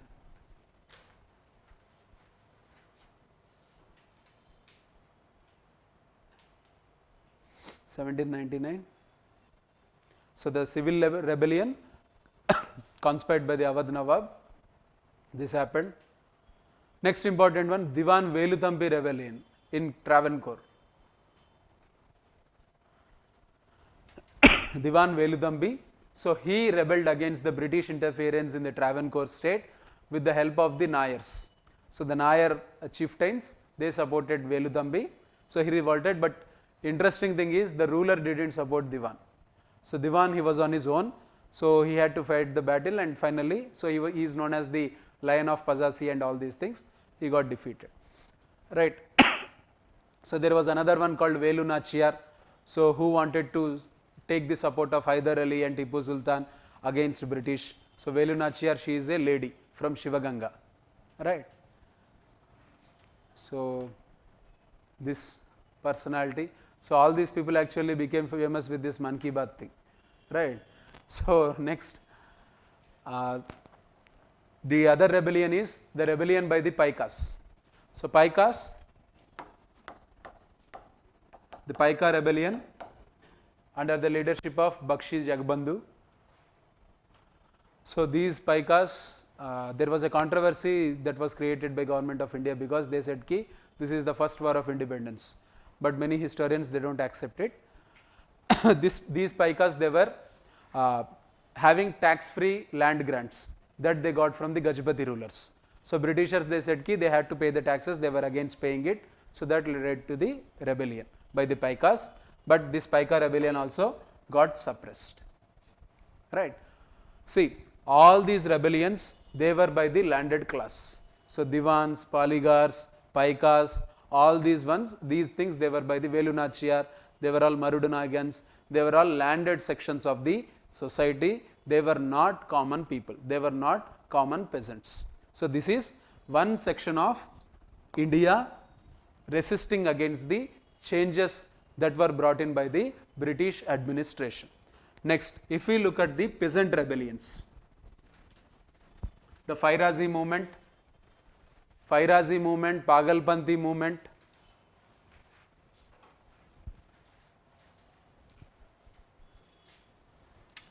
so Fairazi was one thing and Pagalpanti is another thing. So these two were the famous, this thing. Right, Fairazi, it was by Haji Sharifullah. Next, Pagalpantis, it was by Titu Mir. So these were important, these things. So peasant rebellions, and there were others like the Pabna uprising.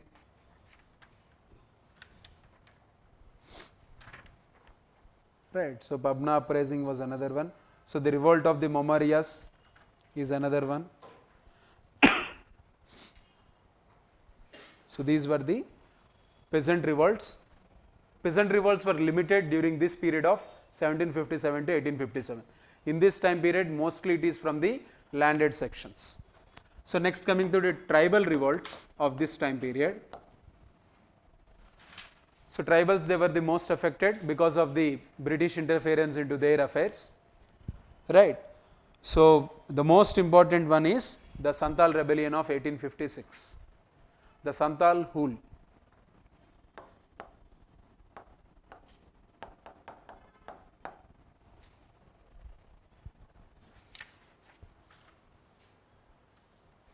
Santal Hul of 1856 is one important.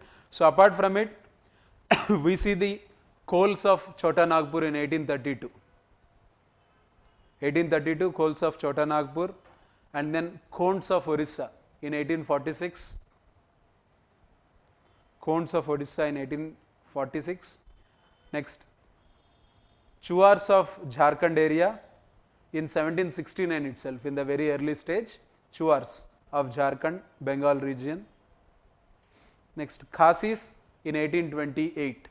So 1824 British got the control over Meghalaya, Northeast India. 1828 there was this Khasi rebellion. So Chuars, Khasis, so Santals, Kols, Khonds, all these were the tribals who responded to the revenue system. Especially tribals, if you look at them, the most important problem was revenue system. So all the tribal lands, they got included into the Zamindari system, and some are the other Zamindar from outside, he got the control of the tribal lands. This is the first problem in East India. In entire Bengal, Jharkhand area, this Zamindari system, it was totally against the tribal ethos. So the second thing was the shifting cultivation. This system, it was very much restricted. Shifting cultivation was restricted. Next, third thing was there were certain tribal privileges. So these tribes, they were having Pahariyas, Chuars, Santals, they were having something called, so the traders and other pilgrims, they used to pay something called protection tax to these tribes. So all such privileges, they were removed by British, and these people, they were declared as dacoits. So they were simply declared as robbers for collecting this protection tax, which was a customary thing. So the tribals would protect the area, they would receive some kind of toll, but that toll, it was characterized as robbery by the British, and these things, they were removed. So because of all such things, and especially the inclusion of outsiders called Dikus into the Jharkhand area, into the Santal Pargana districts, so Dikus, so this also was cause of concern. All these things, they have led to huge tribal upsurges, largest being the Santal Hul of 1856, which some even say that it is inspiration for 1857 revolt, right. This is the tribal thing. So peasant, so Fairazi, Pagalpanti, tribal, all these things, and then so coming to the landed segments, Veludampi, Polygars, Velu Nachiyar, Padmanabha battle, all these things. So this is the early resistance to British rule in India for all their policies, revenue, deindustrialization, deurbanization, all these things. Next, the preeminent one, 1857 revolt. So the largest one, the manifestation of all these frustrations, we can find it in this entity, 1857 rebellion. So 1857 rebellion,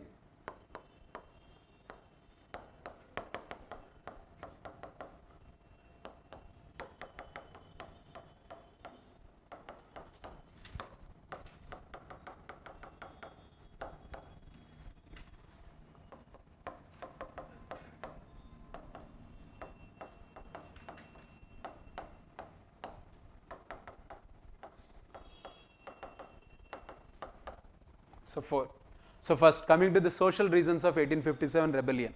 Social reasons were the interference of the British into the Indian customs and cultures, especially the Sati Abolition Act of 1830s by William Bentinck. So this was seen as a serious infringement into their culture, into the culture of Indians. So some sections at least. Second, so even before that, certain practices like infanticide, it was banned by Wellesley. Wellesley has even banned human sacrifice in some parts of Bengal. In Sagar Island and other places, human sacrifice was practiced, it was banned. Infanticide was banned, especially female infanticide was rapid among the Rajput families, it was banned by him. Later on, Sati was abolished by William Bentinck. William Bentinck, he has even taken measures against some groups like the Khonds, Raj Khonds, who were practicing head hunting, so human sacrifices, certain things. So this cultural, or you can say social intrusion by Britishers into the customs. So Widow Remarriage Act was made in 1850s, so with the efforts of Ishwar Chandra Vidyasagar, right. Next, there was another act called the Lex Loci Act, LEX-LOCI. Lex Loci Act, this act said ki even if you convert to other religion, your fathers or your ancestors whoever is elders, they don't have any right to deny you property. So even by converting, you will get all the rights, customary rights over your family property and other privileges which your family is enjoying in the village. So they wanted to convert large number of elites into Christianity. So the purpose was served through Lex Loci Act. So all these acts, they were a cause of concern for Indians.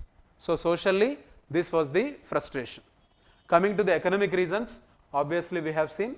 So the revenue policy, it was the major cause of concern, especially for the landed segments. So especially for the landed segments like the zamindars who got displaced, the talukdars, these people, and even common peasants in some areas like Awadh, where the new revenue system was not at all acceptable. Right. So these are the economic reasons, and deindustrialization, all these things regular. Next, coming to the political reasons, most important, the doctrine of lapse policy, which has created huge number of aggrieved princes who lost their customary rights. And the treatment meted out to the British was also worst to the princes. For example, Bahadur Shah is there, so the last Mughal emperor of India. So he was given ultimatum that after your death, your family will not get Red Fort. So they have to leave this place, they will be given some other fort. So all this, such huge reduction in the privileges and other things. So the adopted son of Baji Rao too, Nana Sahib, he was not going to get the pension and other privileges. So Baji Rao too, he was getting 8 lakhs pension per annum. So Nana Sahib was denied this pension, right? So Jhansi Lakshmi Bai, same case. So her son died, so she adopted another one. So this adoption, it was not accepted by Court of Directors, Board of Control and all these people, because Dalhousie said ki nothing doing, I am going to annex it. So because of this, so huge group of Indian elites, they got aggrieved. So this is another thing. So politically, this was the problem. Next, grievances of the sepoys. So 1857 revolt, it was essentially an sepoy rebellion. So coming to the grievances of sepoy, Indian sepoys, there was reduction in the pay and transport allowance, postal allowance and other things, they were removed. So when they were posted in distant areas, they were getting extra pay. So that extra pay was removed, the allowance regarding the postal thing, it was removed, and they were now expected to keep their travel expenses by themselves when they had to go to some other areas. This was done. And next thing is, some Indian troops who had the rules of not travelling by sea, they were forced to travel by sea, especially in the Anglo-Burmese war. In the first Anglo-Burmese war, right, in 1824, troops, they were asked to go by sea from Calcutta, or you can say from Bengal to Burma. But some Indian troops, Brahmins and Rajputs, they said ki, as per our caste rules, we should not travel by sea. We are not going to travel by sea. But this was very much unacceptable to the British. They have removed them from service. They were court-martialed. All these things were done. Right. So there were all these grievances among the sepoys, and there was increasing pressure on sepoys to convert to Christianity. So this was also there. Right.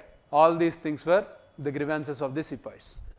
Next, the immediate reason for the outbreak of the revolt, it was greased cartridges. Greased cartridges, it was a cause of concern because the sepoys, they were of the opinion that the grease was made of the fat of both cow and pig, so that these people, they get boycotted, or you can say they would get exiled from their communities and they would convert into Christianity ultimately. Right. So this was seen as a conspiracy by the British to convert en masse all the sepoys into Christianity.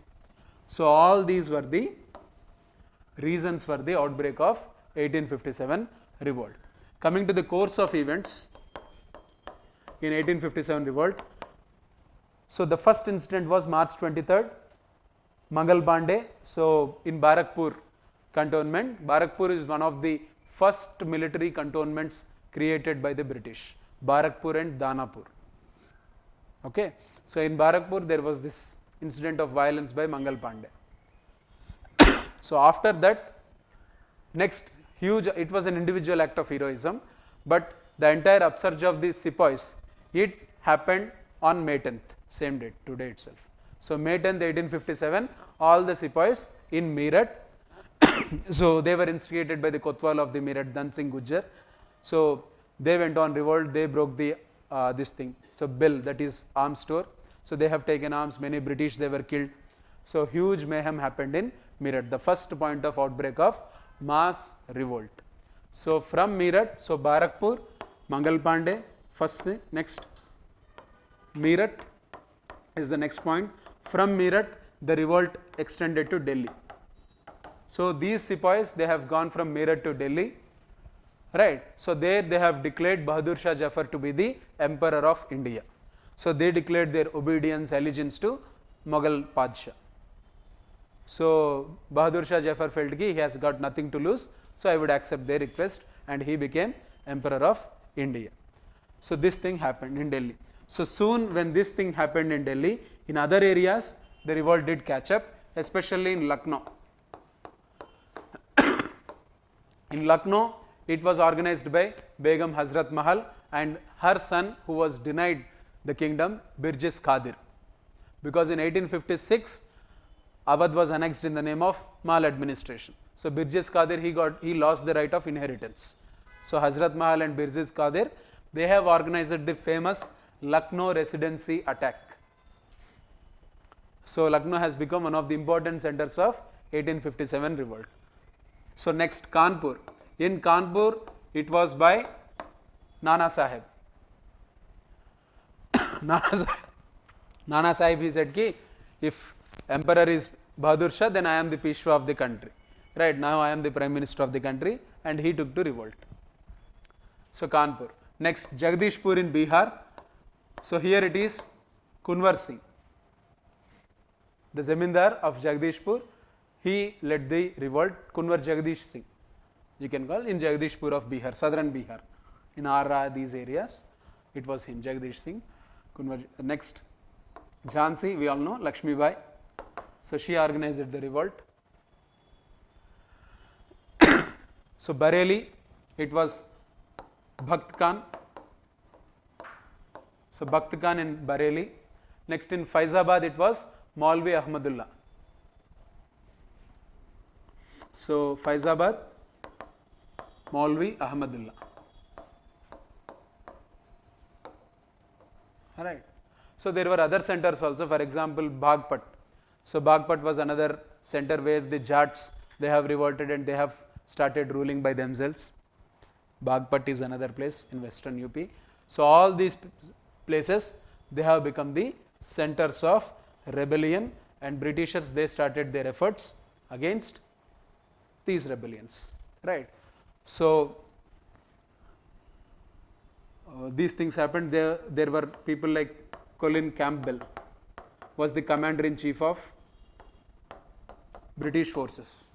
So the Governor General was Lord Canning. The commander-in-chief was Colin Campbell. So there were others like Neil, Hugh Gross. So there are other British officials also, Wheeler, all these people, Wheeler.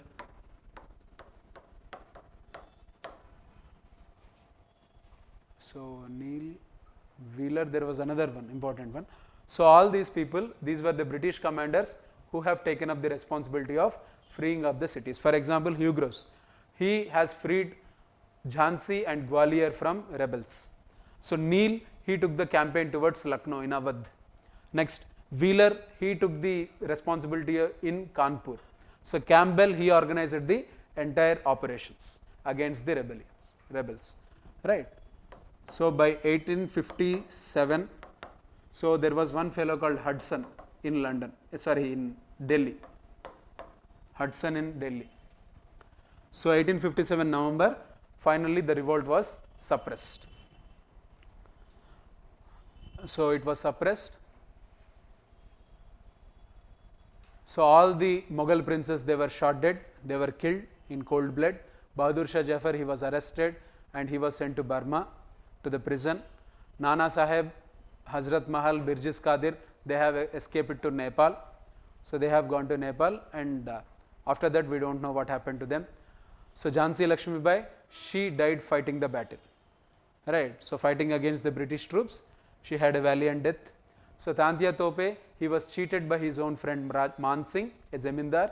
So he has handed over Tantia Tope to British for some ransom. So that's how Tantia Tope was hanged to death. So one of the leaders of the movement, Tantia Tope. Kunwar Jagdish Singh, he too died fighting the battle. So Jagdish Singh. So in this way, Maulvi Ahmadullah was hanged to death. So Bakht Khan, we don't know what happened to Bakht Khan. So he left Delhi. He was the commander-in-chief of Emperor. Next he went to Bareilly.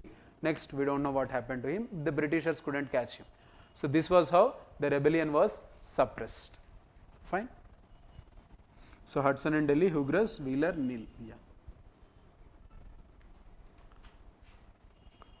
Cooper was another one. Huh? There was another called Cooper in Punjab.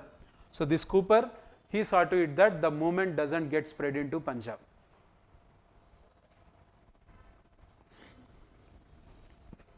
Next.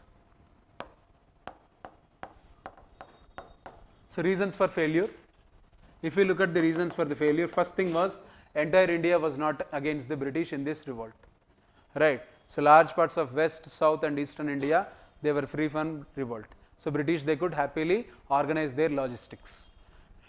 Bengal, Punjab, actually the intellectuals of Bengal and the Sikh princes of Punjab, they supported British efforts, British war efforts.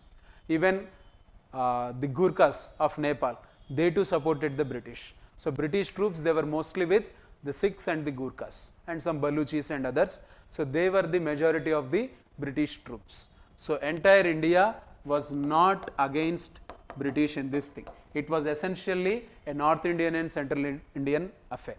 So there were some attacks, especially in Hyderabad. The Hyderabad residency attack, it was the most important thing that happened. So except that in Aurangabad, some area, Aurangabad, Hyderabad and Buldana, these are the three places in Deccan where you see 1857 revolt impact. Buldana, Aurangabad and Hyderabad, that's it. In other places in Madras, in Vizag, we don't find any repercussions of this revolt. So in Andhra, the only area, apart from this Deccan, in South India, the only area where you see some kind of rebellion activity is Andhra agency area, agency areas of Andhra, right. So this thing, it happened. So India, it was not against. Second thing is the support from Indians, especially the princes. Nizam contributed a lot to the war effort.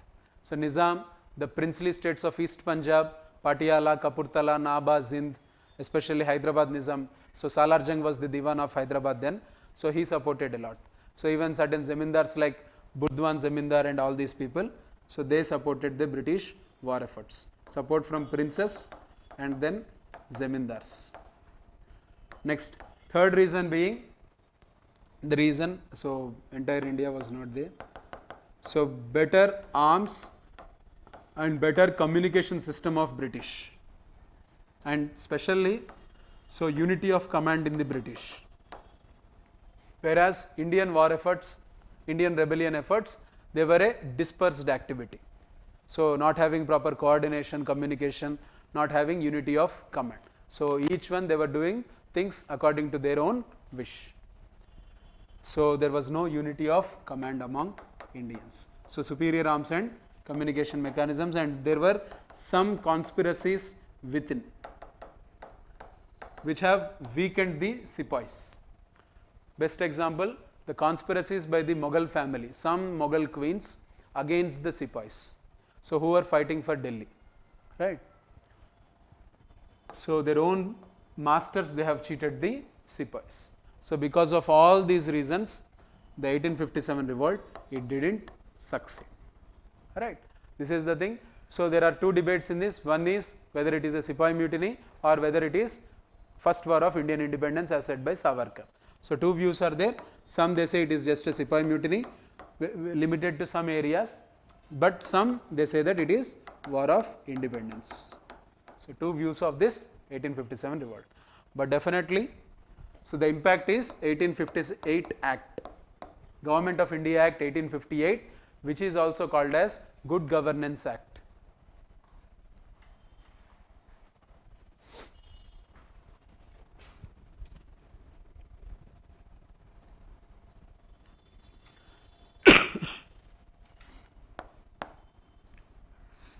1858 Good Governance Act. So EIC, it got abolished. So most important thing is EIC got abolished. So Board of Control, Court of Directors, they got abolished. So now on Viceroy to be created. So Office of Viceroy, Office of Secretary of State.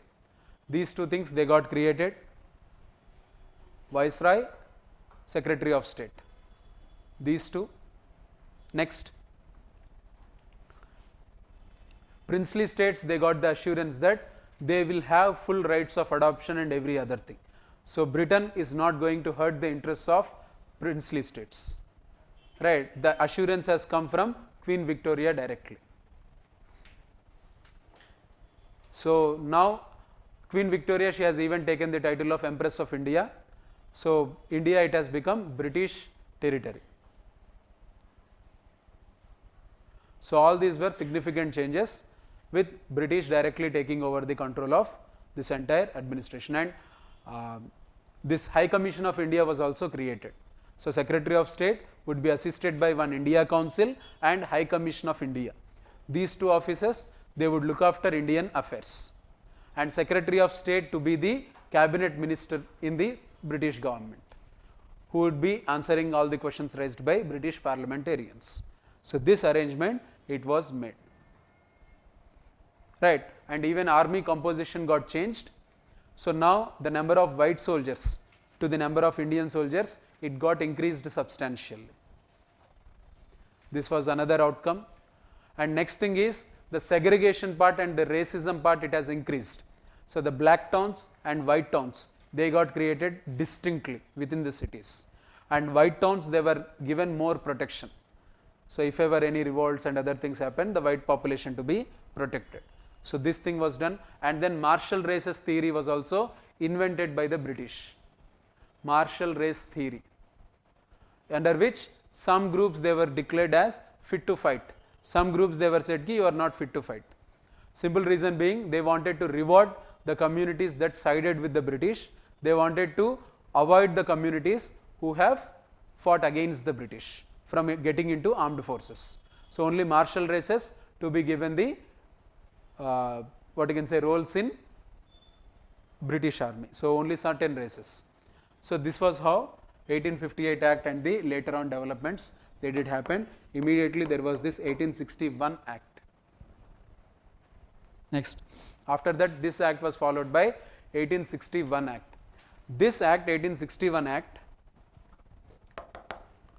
the content of this Act is, this is the Act of decentralization. So 1833, it is the Act of centralization. All the powers with Bengal, all the powers with Governor General of India, right? Now with 1861 Act, what happened is, the legislative powers of the provinces got restored. They got back their legislation making authority. Madras, Bengal, Punjab, these provinces. Sorry, Madras, Bombay and Punjab, and even United Provinces. They got their rights of legislation, first thing. Second thing, separation of legislature from executive. This was done under this Act. Separation of legislature from executive. Next thing is, within executive, portfolio system got introduced. Within executive, portfolio system. Each person is responsible for one portfolio, means ministry or department. So this was done. Next. So Indians, they got representation in the legislature. So from some 3 Indians, they got representation in legislature wing of British administration. So Sir Dinakar Rao, Raja of Benares, and there was one another prince or someone, Nawab. So they got the membership in this British legislature. So Indian inclusion of Indians, separation of legislature from executive, portfolio system, restoration of legislation powers to provinces, all these things they happened in 1861 Act. Okay, right.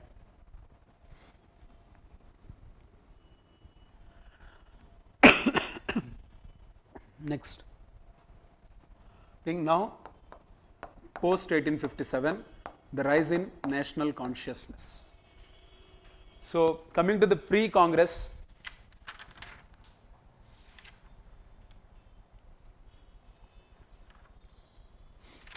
Right. So coming to the pre-Congress organizations. So Bangabhasha Prakashika Sabha 1836. Bangabhasha Prakashika Sabha 1836 by the associates of Rajaram Mohan Rai.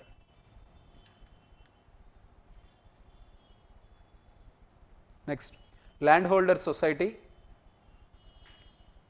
by the landlords of Bengal in 1840s.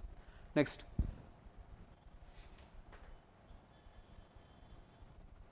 British Indian Association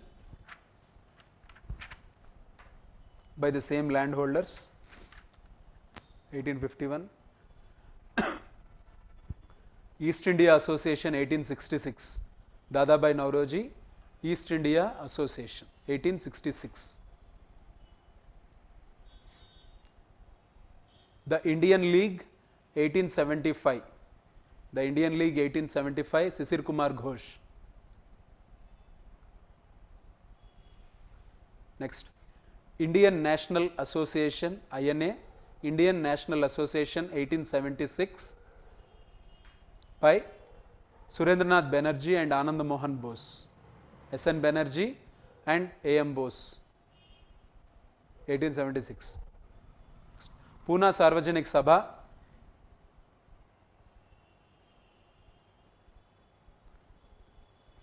by G.V. Joshi, M.G. Ranade, G.V. Joshi, M.G. Ranade.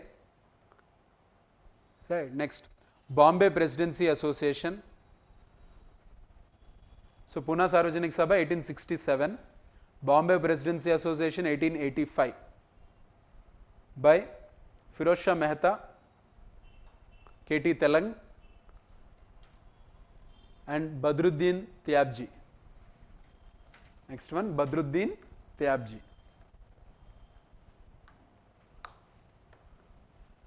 Next, Madras Mahajana Sabha,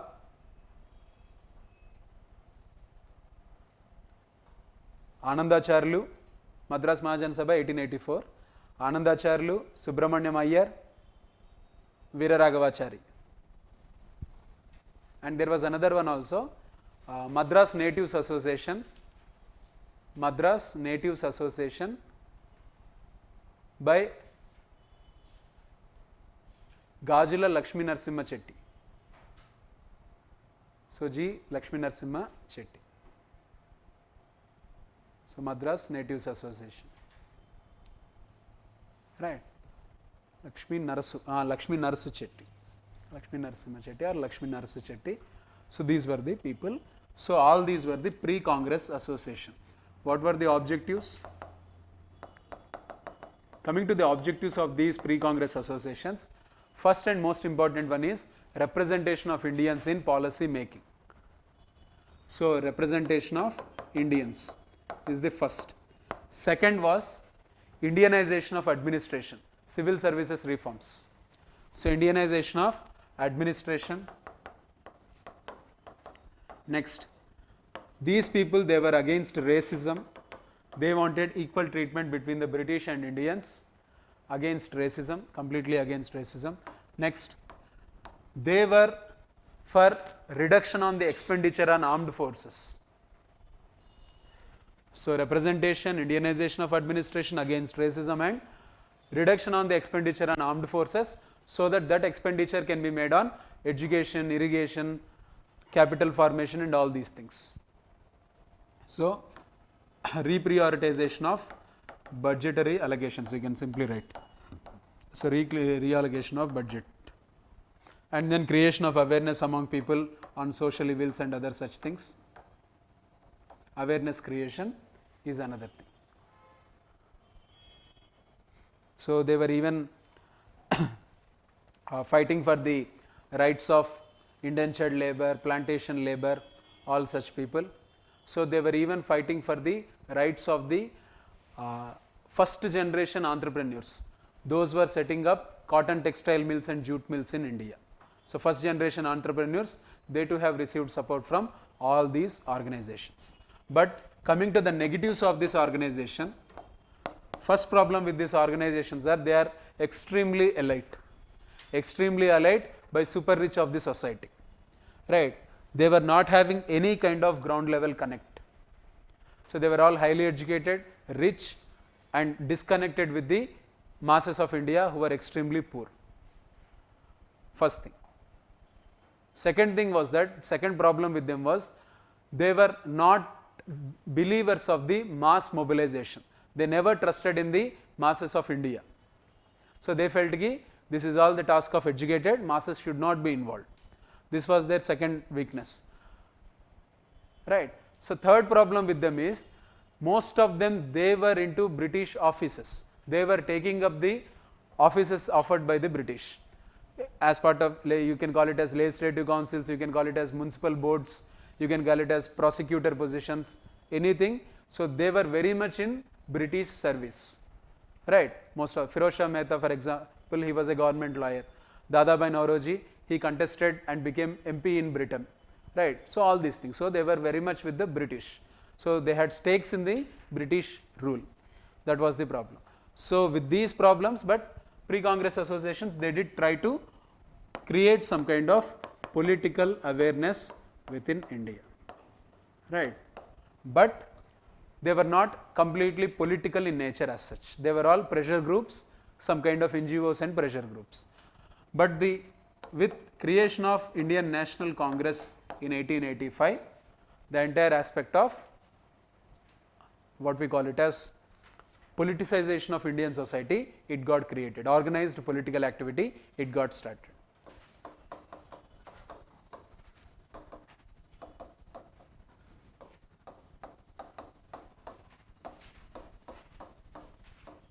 Right.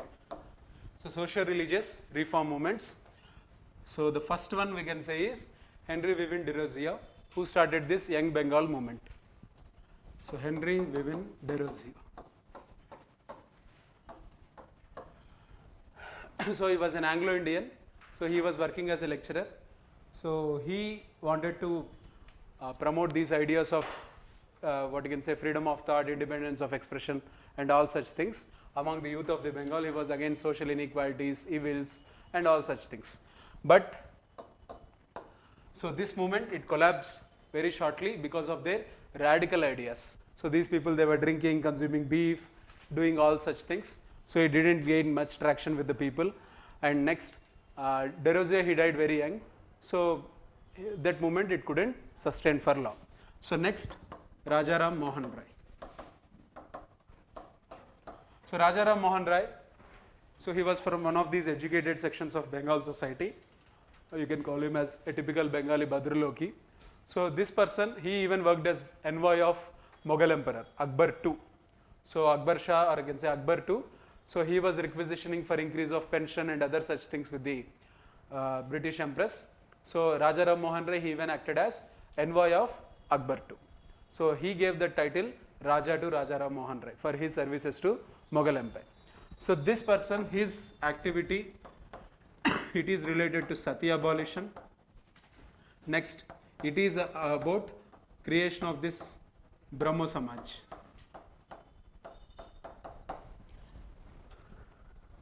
See, Sati abolition, so it was against this draconian practice of Sati and all these things. Finally, it got abolished with the efforts of William Bentinck and all. So Rai campaigned, Bentinck obeyed. So this thing happened. Next, coming to Brahma Samaj. Brahma Samaj, it happened, it is against certain things. Firstly, it is against idol worship. So Rai, he was of very clear idea that in early Vedic aspect, especially in Rig Veda, he believed that, so there is no concept of idol worship, right? So idol worship is a later on creation by the Hindus. So he wanted Hindus to move away from this idea of idol worship. Second thing is, he wanted this aspect of monotheism.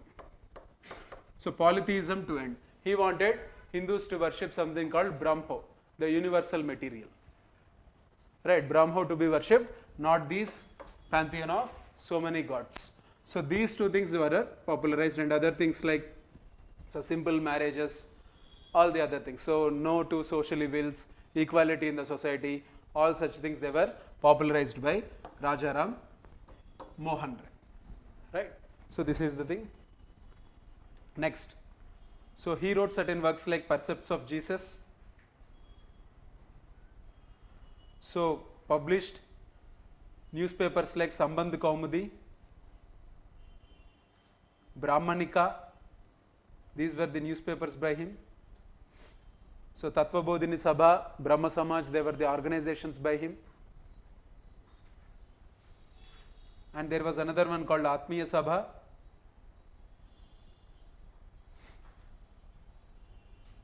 So Atmiya Sabha, Brahma Samaj. So Brahma Samaj later on became Brahma Samaj. So he even started the Vedanta College in 1825.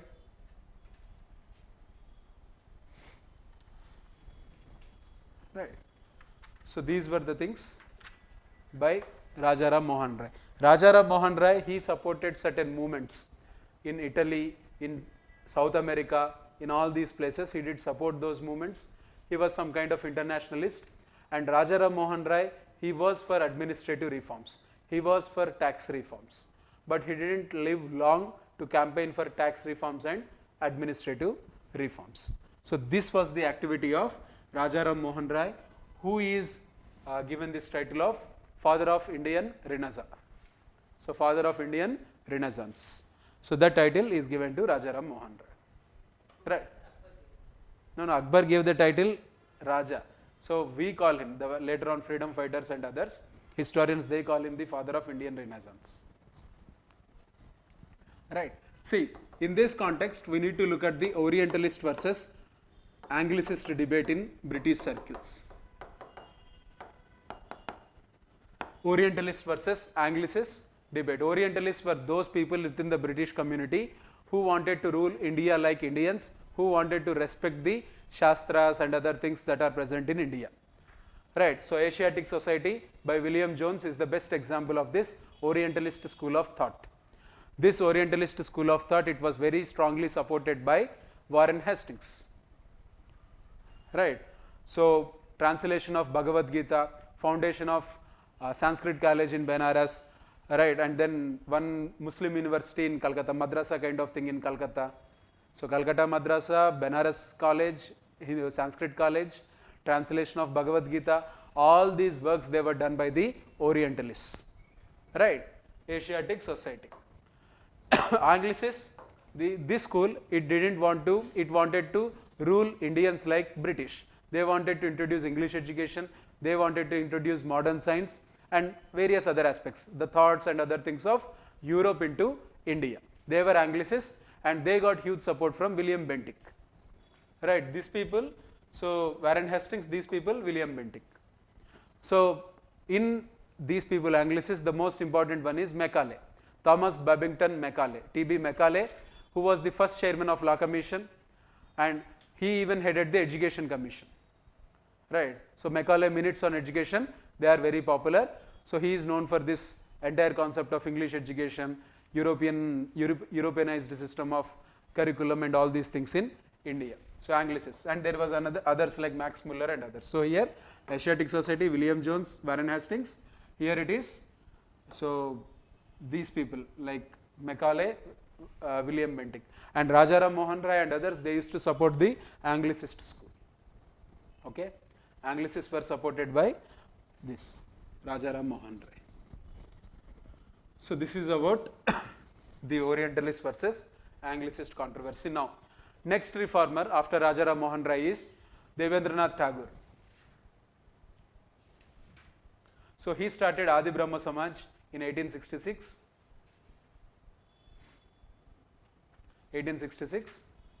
And then Tattva Bodhini Patrika was started by him. Tattva Bodhini Sabha was also revived by him. So Tattva Bodhini Sabha, it was a concept of Rajaram Mohan Rai, later on founded by Devendranath Tagore. So Tattva Bodhini Patrika was also by Devendranath Tagore. Next, Keshav Chandra Sen. So Brahma Samaj of India, 1866. See, Keshav Chandra Sen and Devendranath Tagore, they had disputes with regarding ideology of Brahma Samaj. how Brahma Samaj must be taken forward. So Keshav Chandra Sen was having certain ideas that were not acceptable to Debendranath Tagore and his followers. That's how Brahma Samaj, it got split into Brahma Samaj of India by Keshav Chandra Sen and Adi Brahma Samaj by Debendranath Tagore. But Keshav Chandra Sen, he is criticized by many of the reformers because Keshav Chandra Sen was campaigning against child marriage, but he married off his daughter at a very young age to the Raja of Kuch Bihar. So that episode, it created a lot of revulsion against Keshav Chandra Sen and he lost his respect among the reformist circles. Right? This was the case. Next, Anand Mohan Bose, Shib Chandra Dev and Umesh Chandra Datta. Anand Mohan Bose, Umesh Chandra Datta and Shiva Chandra Dev. So these Bengali names, they have so much of ba in it. So consider it as va. So Shib Chandra Dev, it is Shiv Chandra Dev. Right. So they started Sadharan Brahma Samaj. So Sadharan Brahma Samaj, it was by them. Next, Prarthana Samaj by Atmaram Pandurang in Bombay. Prarthana Samaj, Atmaram Pandurang. So for usual widow remarriage, anti-caste system, equality, so regular things. Next, so Widow Home Association by M.G. Ranade, Mahadev Govinda Ranade and D.K. Karve. Widow Home Association. Next, Ishwar Chandra Vidyasagar.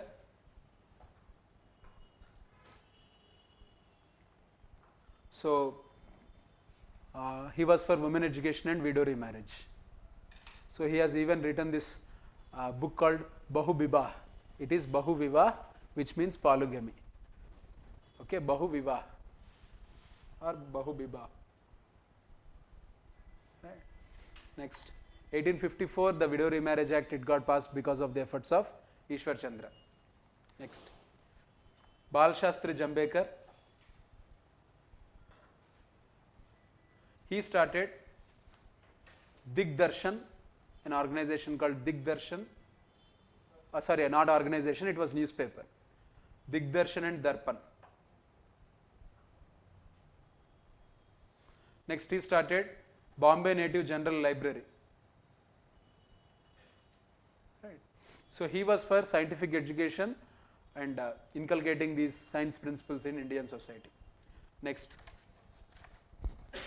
Dadoba Pandurang and Durgaram. So they started Paramhamsa Mandali in 1849, Paramhamsa Mandali.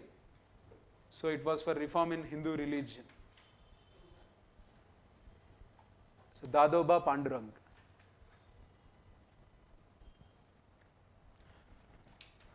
Next, Jyotiba Phule, Satyasodak Samaj.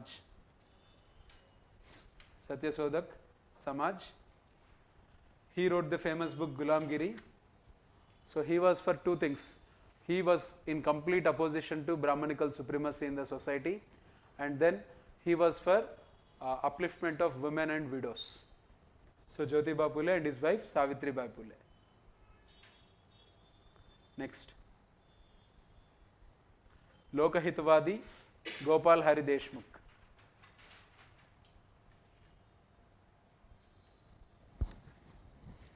So in south, if you see,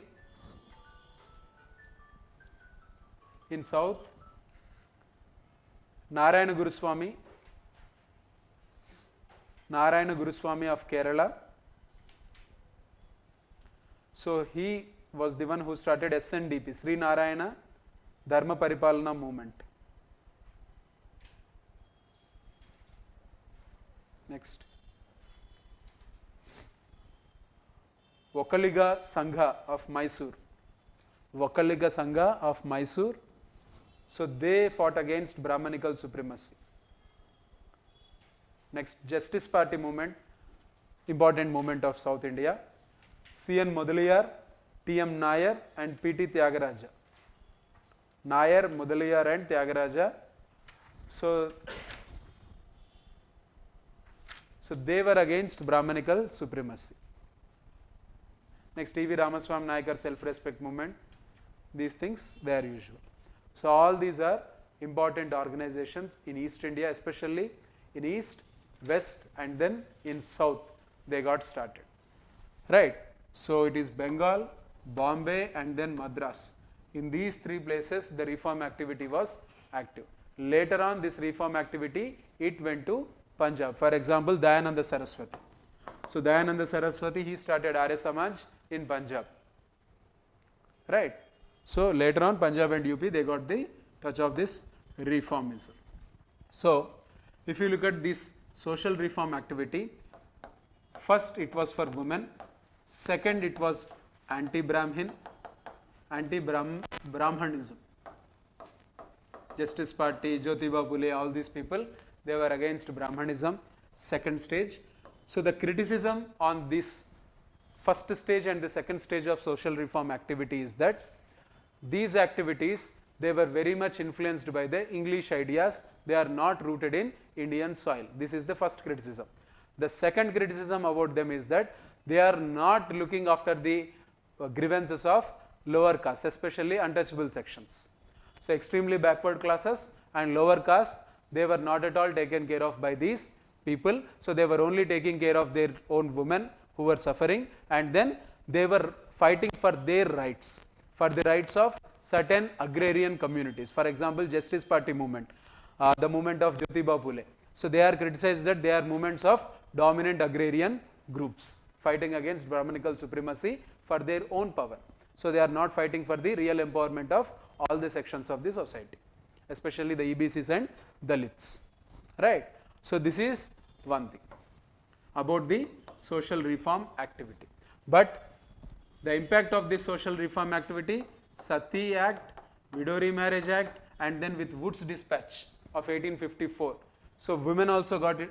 Universal access to education was given with Wood's Dispatch of 1854. This thing. Next, we see rise in the age of marriage. This was also one reform that got in. Next, what we see is reservation to non-Brahmins. So reservations in non-Brahmins, it got started with Pune Deccan College. There 50% of the seats, they were for the first time reserved for non-Brahmanical sections of society. Later on, the principle of reservation, it got extended into Madras Presidency and other presidencies. So principle of reservation, so women upliftment related legislations, and rise in the age of marriages. These three were the achievements of, main achievements of this social reformists. And another important achievement is spread of education. So they did promote education activity. Education as a important this thing, especially English education. So all of them, the common point you can say is English education. Even the Arya Samajis, who were generally considered as conservatives, they too accepted English education. So they were not against English education.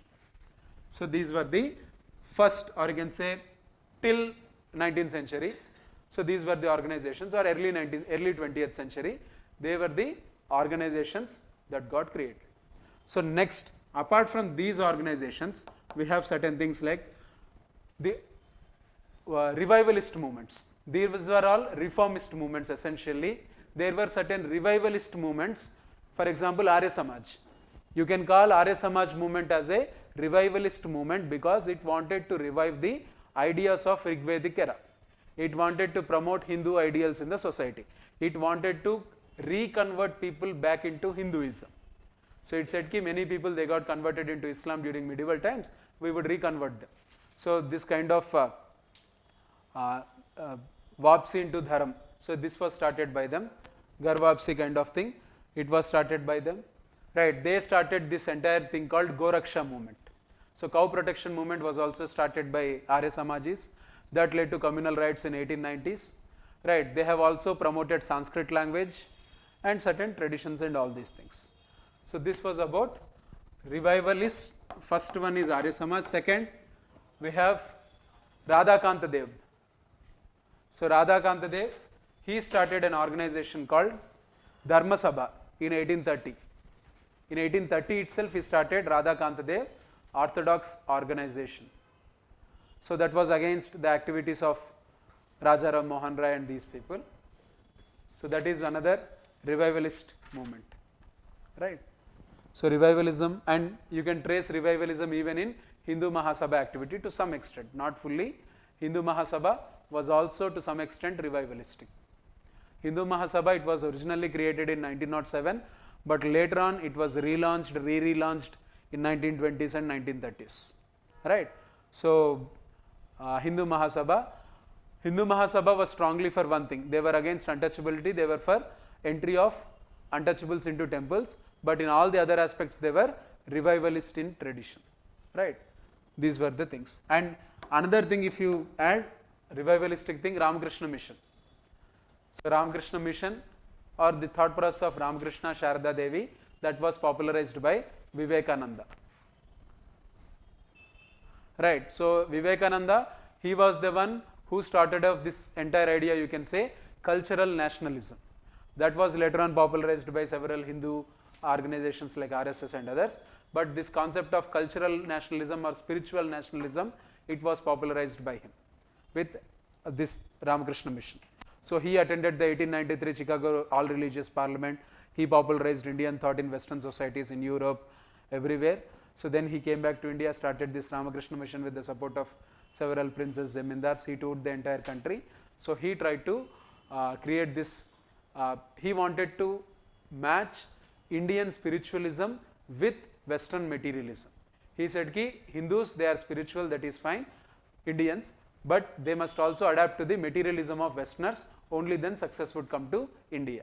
This was the essential thought process of Ramakrishna Mission. Okay, so spiritual along with that Western materialism, scientific temper, all these things must be included.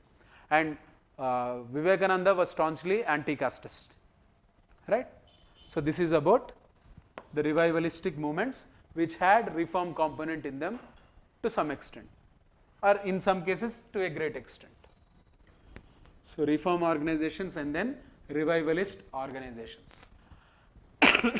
Next, coming to this social reform dimension, so next organizations we see is Dalit activism in Indian society, or you can say purely caste based mobilization in Indian society. So caste based mobilization, the originator was Jyotiba Phule. So Jyotiba Phule was the one who created this term Dalit, right? He created the term Dalit. So he wanted the unity among all the Shudras. He campaigned for the non-Brahmanical reservations. So all this caste component in Indian society, it was highlighted by Jyotiba Phule, and he was clear that he would say that so Britishers should stay in India, they should rule India, because if Britishers leave India, the power would get into the hands of Brahmins, so Britishers should not leave. Right, this was his thought process. So that's how Jyotiba Phule, he is the originator of this entire caste thing. Right. Later on, SNDP movement of Narayana Guru, though it got started as a reformist movement, later on it got converted into a caste organization dominated especially by Ezavas. So Ezavas, so this community to which Narayana Guru belongs to, so they owned this entire SNDP movement in Kerala, right? So next, Justice Party, so it has also got huge caste component in it, because it was by the agrarian castes of Madras Presidency, right? So the Madulayars, Vellalars, so Reddy, Kapu, Kamma, next Nayars, all these people of Madras Presidency, they organized themselves into Justice Party against Congress domination and domination of Brahmins in Congress. This is the thing. Next, Justice Party. Next, it took serious turn, the component of them. These were all Shudra movements, you can say. These were all Shudra movements essentially. But coming to the Dalit movements as such, so Ambedkar. So Ambedkar, MC Raja. So these people, they have popularized the Dalit dimension of Indian society. So Ambedkar got into the movement with the famous Mahad Satyagraha. Mahad Satyagraha, where he led group of Dalits to the village well in Mahad, in the village of Mahad in Maharashtra, in Bombay Presidency. So he took them. So that's how this thing, Mahad Satyagraha it got started. Right. So Ambedkar, he was educated, so he went to London, he went to Columbia University of USA, did PhD in economics and all these things. He served the Baroda state, right. So later on he started his independent practice of law. All these things were done by him. So then he took to Dalit activism from 1920s, 1925 onwards. He took to Dalit activism, and Ambedkar was the person who attended all the 3 roundtable conferences. All the 3 roundtable conferences, and he could secure the communal award declared by Ramsay MacDonald. So communal award by Ramsay MacDonald, providing separate electorate to Dalits. But this led to hunger and fast unto death by Gandhiji against this component of separate electorate. Gandhiji was for reservations within the general electorate, not for separate electorate. He felt that separate electorate has already created schism in Indian society in the form of Hindu and Muslim. So he doesn't want to create Hindu Dalit thing, right? So separate electorates were replaced by reservation system with the famous Pune Pact. Reservation system under Pune Pact. So Pune Pact, it was signed on one side by Madan Mohan Malavya, B.S. Munje, these people, Gandhi. So on the other side, Ambedkar, M.C. Raja, they have signed this Pune Pact, right? So that's how reservations principle in political representation. Already reservation was there for non-Brahmins and all these things, right? So with this political representation reservation, it came. So this is the thing about the Dalit activism in India during the British times. Later on, Ambedkar, he even took care that the Mahar regiment was restored by the British. So Mahars, they had a separate regiment in British Indian Army. Mahars, they are a Dalit community to which Ambedkar belongs to. So these Mahars, so they have even defeated the Marathas. The Mahar regiment, it was the one which has defeated the Marathas in the Battle of Koregaon in 1818, in the Third Anglo-Maratha War. So these Mahars, they have lost the regiment. So due to some reasons, again Ambedkar restored this Mahar regiment. So when he was member of Viceroy's Executive Council, so he restored this Mahar regiment, right? So this is about, and Ambedkar, he after post-independence era, Ambedkar, he tried to bring in this Hindu Code Bill, reforming Hindu society, but it couldn't happen. So his famous work, Annihilation of Caste, his famous speech.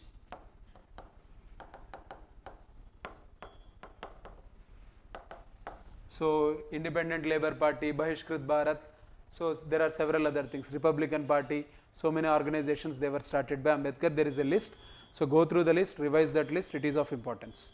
You must have a look at that list of political parties started by him, newspapers and other works of Ambedkar, right? So you can't overlook them.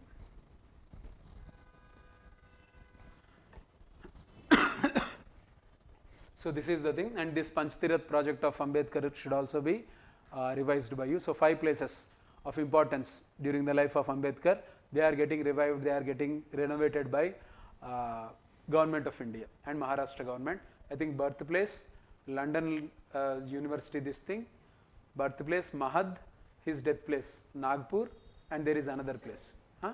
Diksha Bhumi, it is Nagpur. Mao, it is his birthplace, Maharashtra. Sorry, Madhya Pradesh. Next, London Library. Mahad is another place where he started this activism. Bombay. Bombay is another place. So, total 5 places. So, make a note of them. Right. Next. Right. So, this is about social religious. And next, Muslims. Reform movement within Muslims started by Sir Syed Ahmad Khan. So, Syed Ahmad Khan, he was of strong belief that Hindus got ahead. Hindus are taking up all the administrative positions because they got adapted to what? So, modern form of education, English education and all these things. So, Muslims also should move towards English education. So, they should move towards universities and all these things. With that aspect itself, Syed Ahmad Khan, he started something called Anglo-Mohammedan Oriental College in Aligarh, which later on became AMU, Anglo-Mohammedan Oriental College.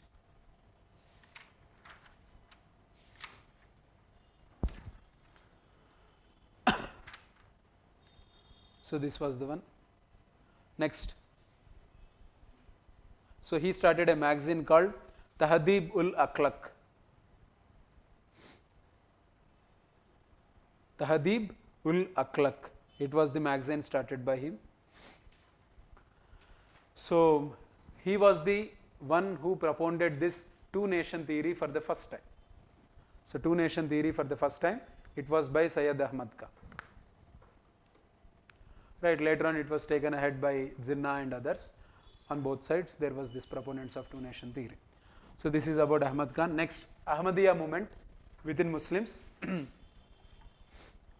So Ahmadiyya movement, Mirza Ghulam Ahmad. It was also a reformist movement. See, reformists, they are for English education, equality, access to women education and all these things. Reform ante progressive. Revival ante, so they want to glorify the aspects in religion. They are somewhat conservative. Right. So Ahmadiyya movement, Mirza Ghulam Ahmad. So it was in 1889. Next.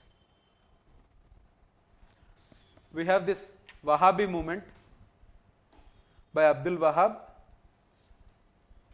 and also Rai Barelvi. So Syed Ahmad Barelvi. So these people, they have popularized this Wahhabi movement, which is a revivalistic movement. So Wahhabism is a revivalistic movement in Islam. It wanted conservative form of Islam to rule.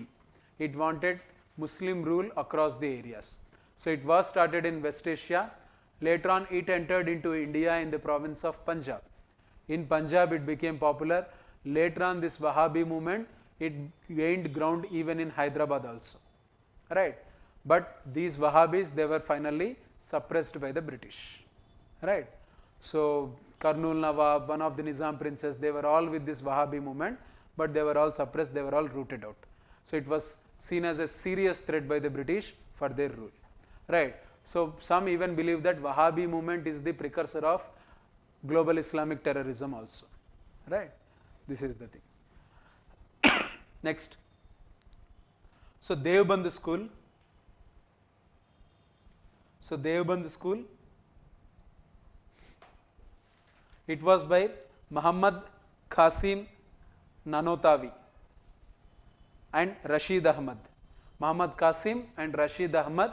So they were responsible for this Deoband movement. See, this Deoband school, thought of this Deobandis, it is always against Ahmad Khan. So Syed Ahmad Khan, they were of Aligarh school.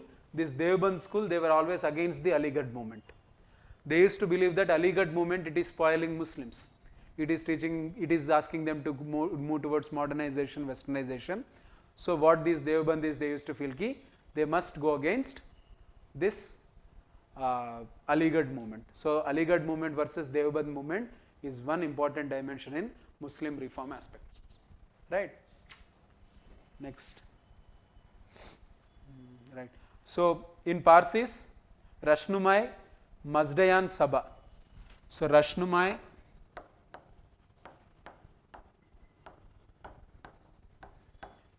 Mazdushan Sabha is Parsi reform movement.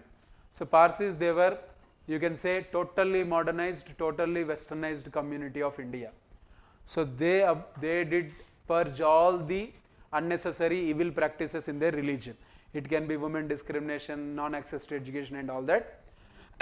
You can say they were 100% westernized and modernized community in India. And they did benefit from this reform process also. Parsis. So Dadabhai Naoroji, he belonged to this thing. And there was this newspaper by this Parsi reform movement called Rast Goftar. Rast Goftar was the newspaper for this community. Next. Right. So next, coming to Sikh reform movements. Sikhs. Among the Sikhs, we have this what you can say, proliferation of Singh Sabhas in 1870s. In 1870s, there was this Singh Sabha movement. So for purification of Sikhism, for rise in the Sikh consciousness and all such things, they did get started in Punjab. So next, this Singh Sabha activity, it got what you can say, it got the necessary spark and mobility because of the canal colony movements. Canal colony movements. See, canal colonies, they were the colonies developed by the British in West Punjab area, the present day Pakistan's Punjab.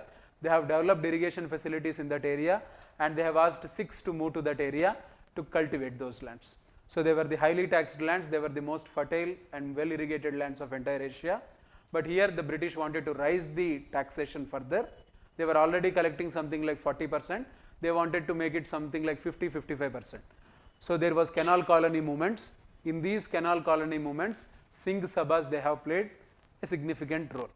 So in these canal colony movements itself, Lala Lajpat Rai has come into prominence in 1880s. Okay. So this is the thing. Next wave of movement among the Sikhs, especially the reform movement among the Sikhs, it came in 1920. With the non-cooperation movement itself, the famous SGPC movement, it got started. Or the Gurudwara movement, Gurudwara reform movement. Because Gurudwaras till then, they were under the control of corrupt Mahants who were appointed by the British. So these people, they were acting as agents of the British, doing corruption, violence and all such things. So Sikhs, they wanted to take the control of these Gurudwaras from the British agents, right? So that led to this Gurudwara reform movement. So which finally led to the creation of SGPCs, Shiromani Gurudwara Prabandhak Committee. Shiromani Gurudwara Prabandhak Committees. SGPC, it was created under which all the Gurudwaras, they were kept, right? This is one thing.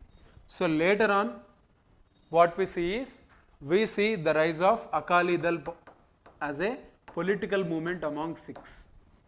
Akali Dal as a political movement among Sikhs by Master Tara Singh, which played a critical role during partition and even in post-independence India politics also, it played important role. Right, all these are the activities of Sikhs. So Singh Sabha movement, SGPC movement, and then Akali Dal. Right. So this was the case. Next. Right. So Theosophical movement. So Annie Besant, so she started Theosophical movement in India. So Theosophical movement, it was actually, it wanted to merge all the ideals of world religions, and it wanted to create a new religion as such, a new religious movement as such. So for that purpose, this Irish woman, Annie Besant, was sent to India.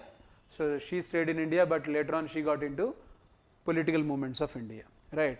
So New Deal, Indian Opinion, all such newspapers were started by her. So Home Rule movement was by her, right? So she acted as the first women president of Congress party. All these things, they did happen,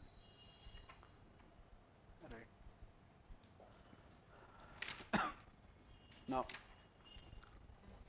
this is about socio-religious reform movements among Hindus, within Hindus, Dalits and other groups, non-Brahmanical caste groups. Next, these organizations, right, among Muslims and Sikhs, Parsis. Next, coming to 1885, creation of Congress party. What led to the creation of Congress party? So there are two theories. One theory is the safety valve theory given by Lala Lajpat Rai himself. So safety valve theory, this theory, it says that Congress party was created by the British to act as a, what you can say, a shock absorber.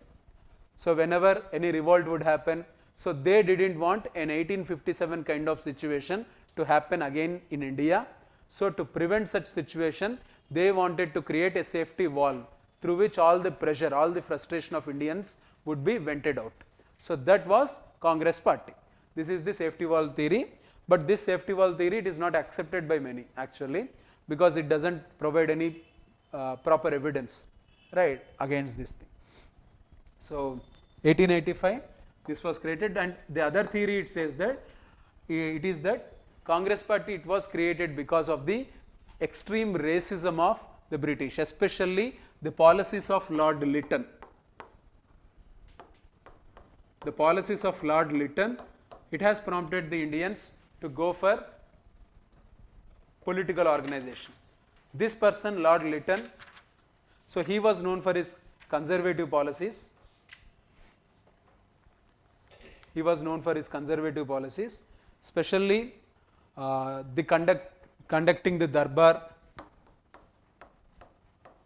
So when entire India was under famine in 1877 or 78, so he conducted the Grand Darbar, wasting lot of money without providing any relief to the people. This was one. Next, there was another thing called this Vernacular Press Act, which was passed by him. 1878 Vernacular Press Act, with which he wanted to regulate all the press.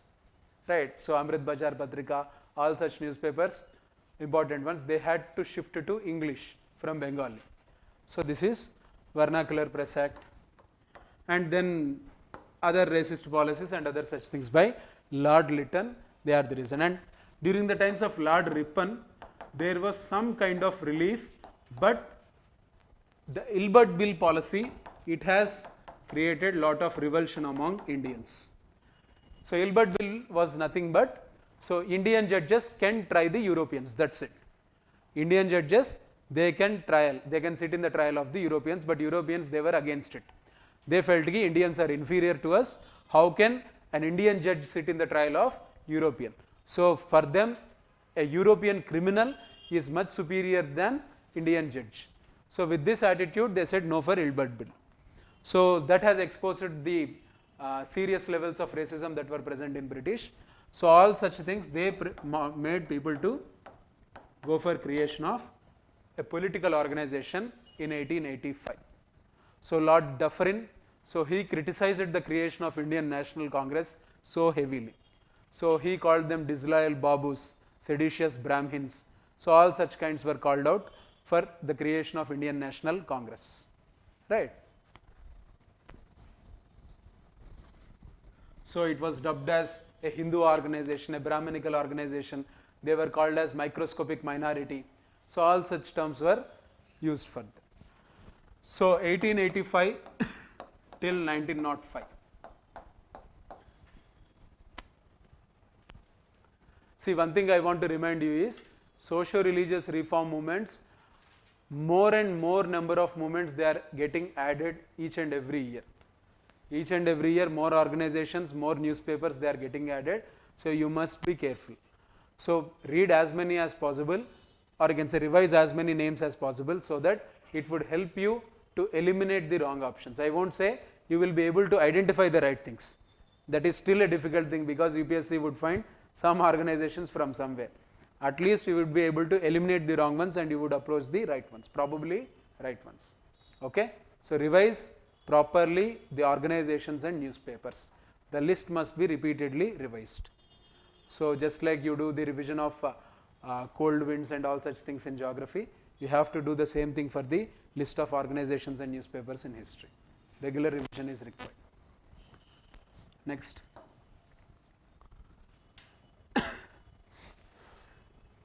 Next one. Most of the times, the thing is, by looking at the name and the names of the founders, you should be able to you should be able to arrive at the answer. So this organization he might have set up, he might have not set up, what might be his ideology, whether he is a leftist, whether he is a rightist. So try to locate that person and his ideology, and then try to identify whether he would form this such organization or not. Right. So such tricks, they would help you more. So having idea of the having the conceptual clarity about the personalities and the organizations, that would help you most of the times. Right, have that. And second thing, you need to have a repeated look and revision of these organizations. These two things would help you. Right. Next, moderate phase. So Evo Hume, Dadabhai Naoroji, all these people. So representatives from several places across India. So they did travel to Bombay. Initial place was actually Pune, but in Pune there was this problem of plague. So they went to Bombay, and there the Congress party was created in 1885 December. So from 1885 onwards till 1905, we call it as the moderate phase. Important leaders being Dadabhai Naoroji, Gopal Krishna Gokhale, Firoz Shah Mehta, so Surendranath Banerjee, W.C. Banerjee, Umesh Chandra Banerjee, Anandacharyalu, Badruddin Tyabji. These were the important leaders of this moderate phase. So coming to moderate phase, there are no popular movements that were organized by them, but all their demands, they are related to pre-Congress associations. Same budgetary allegations, support to Indian capitalists, so reduction of the expenditure on armed forces, civil services exam to be conducted in India, so rise in the age of the civil services exam eligibility, and then so what you can say, permissions to shipping industry, all such things, they were the demands of these moderate phase, these people. But one important thing that is highlighted, the criticism on them is that these moderate leaders, they didn't support the labor class in the Indian firms. So in all the Indian factories, especially textile factories and jute mills, the Indian workers were working and their conditions were very brutal. So they had subhuman conditions, they were living in subhuman conditions. In such situation also, the moderates, they didn't speak up for the labor rights of those people. So they used to speak vocally against the British capitalists who were treating Indians brutally in their firms, but not against Indian capitalists, because they wanted to support the first generation Indian entrepreneurs and capitalists. So this hypocrisy, it is highlighted first thing, right? Second thing is same, they were not in contact with masses, they were stakeholders in the British regime, and they were of no idea with regarding independence. So they were not even near the concept of independence. This is the case. But the good thing about them is they did create some kind of institutional mechanism. They were regularly meeting, they were giving representations to the British. Whether they were considered or not, we don't know, but they were giving the representations regularly. And 1892 Indian Councils Act, it was passed. 1892 Indian Councils Act, in which provincial councils were created and Indians were given membership in these provincial councils. At central level one and on all the provinces also, councils were created. And moderates, they did use these councils effectively. See, these councils, there were very limited powers to Indian members. So they could only raise questions by priorly informing the government. So they couldn't ask supplementary questions. They had no right to vote. So no voting rights, no right to supplementary questions, and prior intimation of the questions to be asked. So all these restrictions were in place, but still people like Gopal Krishna Gokhale, they did use these councils as effective means of questioning the government, right? So this is about the moderates. So moderates, they did lose significance because of the policies of Lord Curzon. So Lord Curzon, so he was much extreme than Lord Lytton. So he became the Governor General of India or Viceroy of India in 1899. 1899, he has become the governor. 1892 Councils Act. So the things were going on. It was the time period when Bala Gangadhar Tilak, Lala Lajpat Rai, they were in their movements in their respective provinces, right? So in this time period, Lord Curzon has come, 1899 to 1905. So this person, Curzon, he was an extreme racist. So he came up with the Calcutta University Act. So he came up with press restrictions. He came up with municipality acts. So removing the Indian representation. And finally he came with the Bengal partition plan. So Bengal partition plan was the final thing. So people were tolerating this Municipal Corporations Act, Universities Bill, all such things. So his racist attitude, his statements against Indians. But so Bengal partition on communal lines was resisted across the country. So he felt that Calcutta is the nerve center of entire Indian political activity. By splitting Bengal, it would reduce the importance of Calcutta intellectuals. So that once Calcutta loses importance, then automatically the entire national movement would collapse. That was his presumption. So he wanted to do this thing on communal lines so that Muslims get totally alienated from national movement. So this was done. But so there was this huge movement, Vande Mataram movement or Swadesh movement, the first mass movement. in Indian independence struggle. The first all India mass movement was Swadeshi movement, or you can call it as Vande Mataram movement or anti-Bengal partition movement.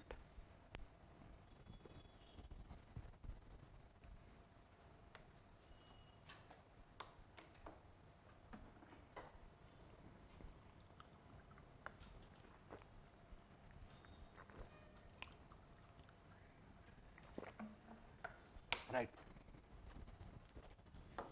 So 1905, in this, the trio they have become very popular. The trio they have become popular in this. So this was the time when many national organizations, national colleges, Bengal Chemical Factory, so other printing presses, so all these things they were created during this 1905 Swadesh movement. Right.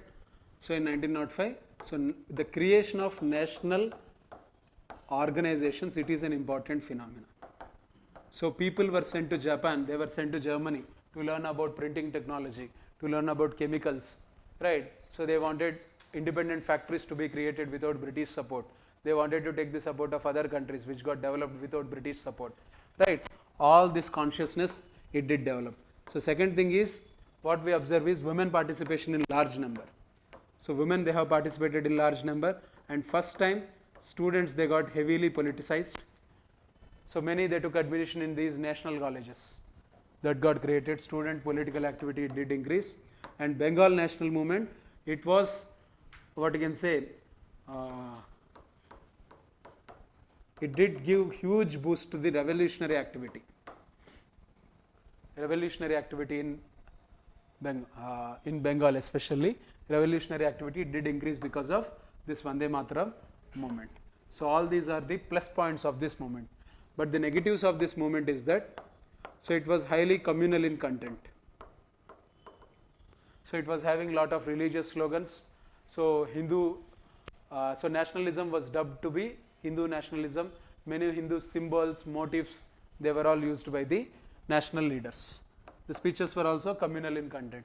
So this is one important negative. Second important negative was, there was split within the Congress party with regarding the course of the movement. So Congress party never organized any national movement, right? So national level mass movement. So there was a split. So the moderates wanted the movement to be restricted to Bengal, to be withdrawn slowly from all the other provinces. Whereas the extremists, they wanted to take the movement further into provinces, right, and to extend the movement throughout the country in more effective fashion. So this movement led to split in the Congress party, that led to the famous Surat split of 1907. Congress party, it got divided into the moderate section and the extremist section. So moderate section, it did lose the relevance, and extremists, they got the bulk of the support of Congress party supporters. So split is one thing, right? So these are the things with Vande Mataram movement.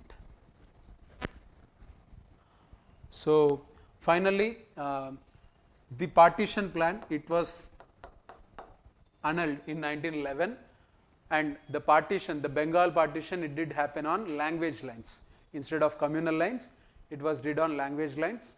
But in 1911, the capital got shifted from Calcutta to Delhi, right? So from Calcutta, it got shifted to Delhi. This was the case. So in the meanwhile, the important incidents were 1906 Muslim League was created. So Britishers, they have given advice to Muslim leadership, so Aga Khan and others, to start their own political party, right? So that's how the Muslim League got created at the British advice. So as a competitor to Congress party. So 1906 this thing happened, and in 1909 Councils Act got created, Councils Act, and separate electorate to Muslims. This was important. Separate electorate to Muslims got created under 1909 Councils Act. So separate electorate system, simple. So in a constituency, Muslims would be there to substantial level, So only Muslim candidates would be contesting and only Muslims would be voting. So in the model of reservations, so only Muslim candidates would be contesting, but all the people would be voting. So but here in separate electorate, so it would create communal divisions at a clear-cut level. So this was the plan of Britishers. So 1909, and in 1909 Act itself, permission to so powers of the legislative councils in provinces, they got increased to some extent. So Indians got power to ask supplementary questions on certain aspects, and one Indian member to be taken into the Viceroy's Executive Council. One Indian member into Viceroy's Executive Council, and that member was S.N. Sinha. So he was taken as member onto Viceroy's Executive Council, similar to present day Union Cabinet, right? So this is about 1909 Act. So Balagangadhar Tilak and others, they were arrested. All such things they did happen. So 1911, this is the thing. So in 1914, First World War, the outbreak of First World War. With the outbreak of First World War and all that, Home Rule movement got started. Home Rule movement got started. See, Home Rule movement, it was started because British, they have given a promise that if Indians cooperate for the British war efforts fully, British, they would be giving Indians dominion status. Some kind of self-government would be created in India. So support war efforts fully. So Tilak, he wanted to launch his, so he got released from prison. So he got into pact with the moderates within the Congress party. So Congress party allowed him back into Congress. He wanted to start a mass movement. So he got the chance with Home Rule. So Home Rule leagues, they were created by Annie Besant and Balagangadhar Tilak. So they separated their territory. So Home Rule leagues of Annie Besant, they were created in entire Madras Presidency, along with that in Bombay city of Bombay Presidency. In other parts of the Bombay Presidency and in central India, Home Rule leagues, they were created by Tilak. Right, that's how the movement was spread, and the movement was about, this movement was about spreading the awareness of how to govern. So awareness about fundamental rights, legislature, executive, all such things they were done, and both Annie Besant and Tilak, they did tour across the country. So this was an important political activity that happened during this time period. So when this World War I was going on, this was the time when Lucknow Pact was done between Congress party and Muslim League. So Lucknow Pact between Congress party and Muslim League of 1915, I think. So this was 1916. So this was about Congress party accepting the system of separate electorates. Right, Lucknow Pact, Congress party accepting separate electorate, and it is believed to be one of the mistakes of Congress party because this acceptance has ultimately led to partition. Right, this is one thing. So Lucknow Pact, these things happened. So 1918, the war ended. The war ended, many Indian soldiers, they were coming back. Right, so there was some kind of unrest within the British that these Indian soldiers who were returning, they got affected because of the Germans and others. So Germans and others, Turkish people, they have conspired with the Indian soldiers. So some Indian soldiers, they might create revolutionary activity in India. That doubt was there among the British minds. So immediately after First World War, they have come up with a draconian law called the Rowlatt Act, because they wanted to preempt, they wanted to prevent any kind of revolutionary activity or political extremism that might take place because of German and Turkish influence. So Rowlatt Act, immediately after First World War. So no home rule, no dominion status, nothing, but just this. Next, 1919 Act, 1919 Government of India Act. So 1919 Government of India Act, it was when we got this system of diarchy. So diarchy at the states level is the most important change in 1919. So there were reserved subjects, transferred subjects. Transferred subjects were unimportant ministries that were given to Indian ministers, elected Indian ministers. So there was this system of semi-responsible governments that got created in provinces. Semi-responsible, not fully responsible governments, semi-responsible governments where Indian ministers would get, elected Indian representatives would get transferred ministries.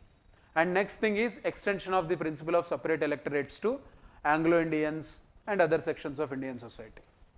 So to some Christians, Anglo-Indians, they too got separate electorate system. This is about 1919 Act, right. Some institutions also got created, Supreme Court and others, they got some additional powers. This was also done under 1919 Act.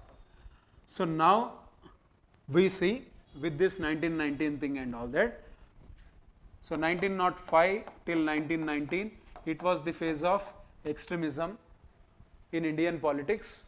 In mainstream Indian movement, it is called as militant nationalism. So militant doesn't mean violent always. Militant might mean, it would also mean extreme activity, extreme nationalistic tendencies. So from Vande Mataram movement to 1919, it is the militant nationalism, right, part was done. So from 1920 onwards, we see the rise of Gandhian era or Gandhian politics. They got heralded from 1920 with non-cooperation movement and all that. But before that, so coming to Gandhi. So 1915, he entered into India. So 1869, Porbandar, right. So later on studies in England, later on service in South Africa. So there he started this Tolstoy from and all these things. He fought against racism there. So he got some success. During that process, he got into contact with Gopal Krishna Gokhale. Gopal Krishna Gokhale wanted Gandhi to take up the cause in India because he was successful in testing his tools of truth, non-violence and satyagraha in South Africa. So he got some minimum success. So he met Gopal Krishna Gokhale in London before coming to India. So later on January 9th, 1915, so Gandhi, he did come into India. So Pravasa Bharati Divas, right. So next, after coming to India, he did tour entire India. So he wanted to get the ground reality of India to be known, right. Finally, so we see his entry into political activity from 1917 onwards with Champaran Satyagraha. CAK, Champaran Ahmedabad Mill Strike and Kheda. So three things. So Champaran, he was invited by a person called Rajkumar Shukla. So he saw the speech of Gandhi in a Congress meeting. He felt that Gandhiji, he did certain things in South Africa. He fought for the Girmitiyas, indentured labor. He fought against the racism component and all that. So he might be of some use to the farmers of Champaran in the remote corner of Bihar. So in interior Bihar. So Gandhiji, he was very particular that he would speak in Hindi. He would wear Indian dressing.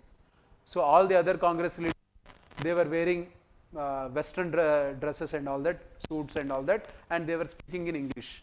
So Gandhi, he was very particular in this regard. He wanted to live like Indians. So looking at his dress and all these things, Rajkumar Shukla, he went to Gandhi and asked Gandhi to come to Champaran and look at the situation. So there we see the Champaran problem of indigo. So indigo farmers plight in Champaran. See, indigo as a crop, it was very popular in mid 19th century.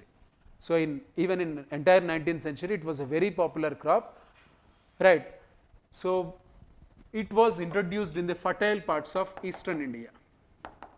In Bengal area, especially in Bengal, initially it was introduced in Bengal, and the European planters who used to give advances to farmers, who used to purchase the crop from the farmers, they were always corrupt. So they felt so they had the right to cheat the people and all these things. They had the support of the local zamindars, so they used to cheat. That was the reason why we see the first indigo rebellion in 1859-60. It was a peaceful movement, not a violent thing. To some extent violence did happen, but it was not totally a violent thing. 1859-60, Indigo Rebellion by farmers. So they fought against the injustice that was done for them by the European planters and the local zamindars. So finally government did provide them some kind of relief. The relief did come. So in this 1859-60 Indigo Rebellion itself, we see Neel Darpan. This was a drama written by Deenbandhu Mitra. So highlighting the problems of farmers. See, Indigo Rebellion of 1859-60, it was the first movement where Indian intellectual class, it supported the farmers. So there was this alliance created between intellectuals of the city with the farmers of rural areas. Right. So Indigo, slowly it moved away from Bengal because there was this increasing awareness among the farmers that they won't get cheated by the planters. So they moved the crop to Bihar. One thing. The second thing is that indigo, it has lost its demand in 20th century because of the invention of artificial dyes. So when artificial pigmentations and all these things, dyes, they got created in Germany, Japan, all these places, especially in Germany. So indigo, it has lost its demand. So now the European planters, they were not getting the same price in European markets. What they used to do, to maximize their profits, they used to cheat the farmers more intensely. They used to pay very less price to the farmers, and they have introduced some system called Teen Khatiya system. So where the best part, the best 1/3 of the land of the farmer, it must be given to the indigo crop. The best part of the land to be given, the price to be fixed by the European planter, so the weights and measures to be fixed by the European planters. So it has led to extreme poverty in Champaran region. So Gandhiji toured that area. So he was, prohibitory orders were issued against Gandhi saying that your stay would be a problem, but Gandhiji didn't listen. He courted an arrest. So he requested the judge and the district administration to create an inquiry commission. That inquiry commission, it did a huge survey. In that survey, it was proved that definitely cheating was happening with the farmers. So finally government did announce relief to the farmers. So Champaran Satyagraha, it was a success. So it was the first kind of, you can say, civil disobedience by Gandhi. So where he violated the law, at the same time he took the support of British administration itself to prove the point against the British planters. Right. So this is Champaran Satyagraha. Second, Ahmedabad mill strike. So Ahmedabad mill strike, it was by the mill workers who wanted bonus. So they wanted a bonus of some 50% to be continued. So during World War and all that, during the plague disease time, there was this bonus given 50%. So they discontinued it, but workers wanted it to be continued. So these people, they said ki we want 50, but the owners, they said ki only 20% to be given. So then Anasuya Sarabhai, so she was sister of Ambalal Sarabhai, the mill owners president. So she gave the idea to mill workers to invite Gandhi. So Gandhi to be the main arbitrator between the mill workers and mill owners. So Gandhi came in, so he tried for few days, but the mill owners were not budging. So Gandhiji even received criticism from mill workers that Gandhiji is roaming in the cars of mill owners, he is eating their food, he is staying in their places, would he be able to do justice to us? So finally Gandhi said, I won't eat anything till the problem is solved. So the mill owners got terrified that, so if something happens to Gandhi, violence would break out from the side of mill workers. So they accepted for 35%. So Gandhi said ki it is a good deal, not 20, not 50, 35, take it, leave the protest. So that's how the problem was resolved. Right. That's how the problem got resolved, and Gandhi was not fully satisfied with this because he said ki, he felt ki, so he used hunger strike as a pressure device against mill owners. It was a kind of indirect violence that if something happens to you, you would be at risk. So he was not fully satisfied with the Ahmedabad mill strike. So though the solution came up. Next, Kheda Satyagraha.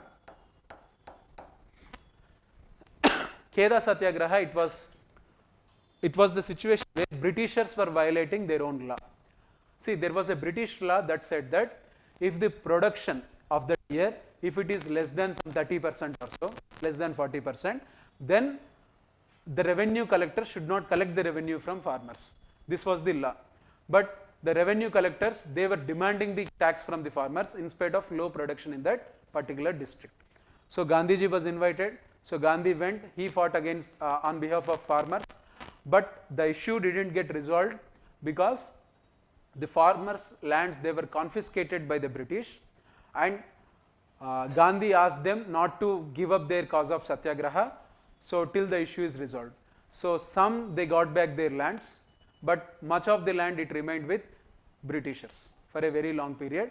But after that, in 1930s, that land was ultimately given back to the farmers. So in this issue, Kheda Satyagraha also, it was a partial success to the farmers, because some they were ready to pay the reduced tax demand from the Britishers. Okay. So Britishers, they did reduce the demand of tax on the insistence of Gandhi. So some they were ready to pay, so they paid and they took the lands. So but this remaining portion, it was given back in 1930s, right. So this is how these three movements, 1917 and 1918, so they characterized the entry of Gandhi into Indian politics. Next important movement taken up by him, all India level movement, was the Khilafat movement. So Khilafat movement, it was started by Ali brothers. So there were two, Shaukat Ali and Muhammad Ali, who started this Khilafat movement. So against the Treaty of Sevres of Britain with Turkey, it said ki Khalifa office to be abolished. Khalifa had to leave Turkey, he had to settle in Switzerland.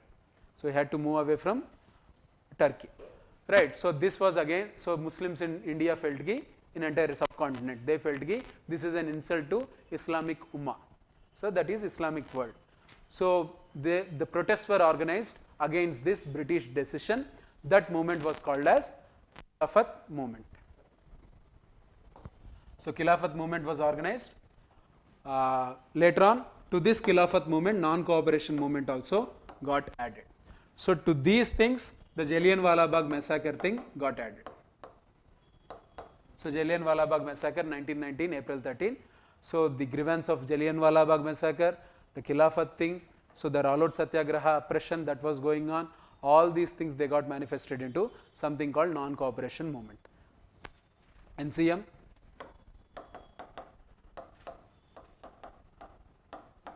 So NCM led by Gandhiji. Gandhiji promised that give me 2 years of your time, so I would give you independence. Right. So he did even organize Tilak Swaraj Fund, so to which 1 crore rupees got collected, so much before the last date. So fund was created, the course of movement was as usual. So truth, non-violence, satyagraha, picketing before the foreign goods shops, so boycotting the foreign cloth and other foreign goods, boycotting all the British institutions, colleges, courts and everything, leaving your professions for 2 years so that independence would come. This template is same for all the movements. Okay. This thing, it happened during non-cooperation movement. Finally, this movement, it ended because of the Chauri Chaura incident.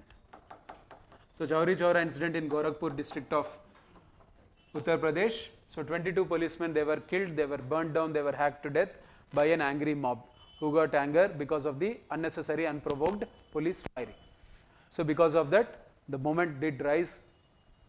So violence did happen at a large scale. So Gandhiji, he has suspended the movement abruptly, saying that Indians have not fully understood truth, non-violence and all these things. So that is the thing about non-cooperation movement. Alright. So non-cooperation movement, the plus points are that after Vande Mataram movement, it was the all India level mass mobilization where students, women, all the professionals, they did participate in full scale. So it did provide that space to Indians to revive that political activity. But the negative of this non-cooperation movement is that due to the abrupt ending of this non-cooperation movement, many youth, they got disappointed and they joined the revolutionary stream. Bhagat Singh, Chandrasekhar Azad, Allur Sitaram Raju, all these were the disillusioned youth. So who felt ki, so this movement is abruptly ended, we must take to other path, that is the violent path to secure independence. So HSRA, it got revived, So this Manyam rebellion, all these things, they are outcomes of this end of NCM.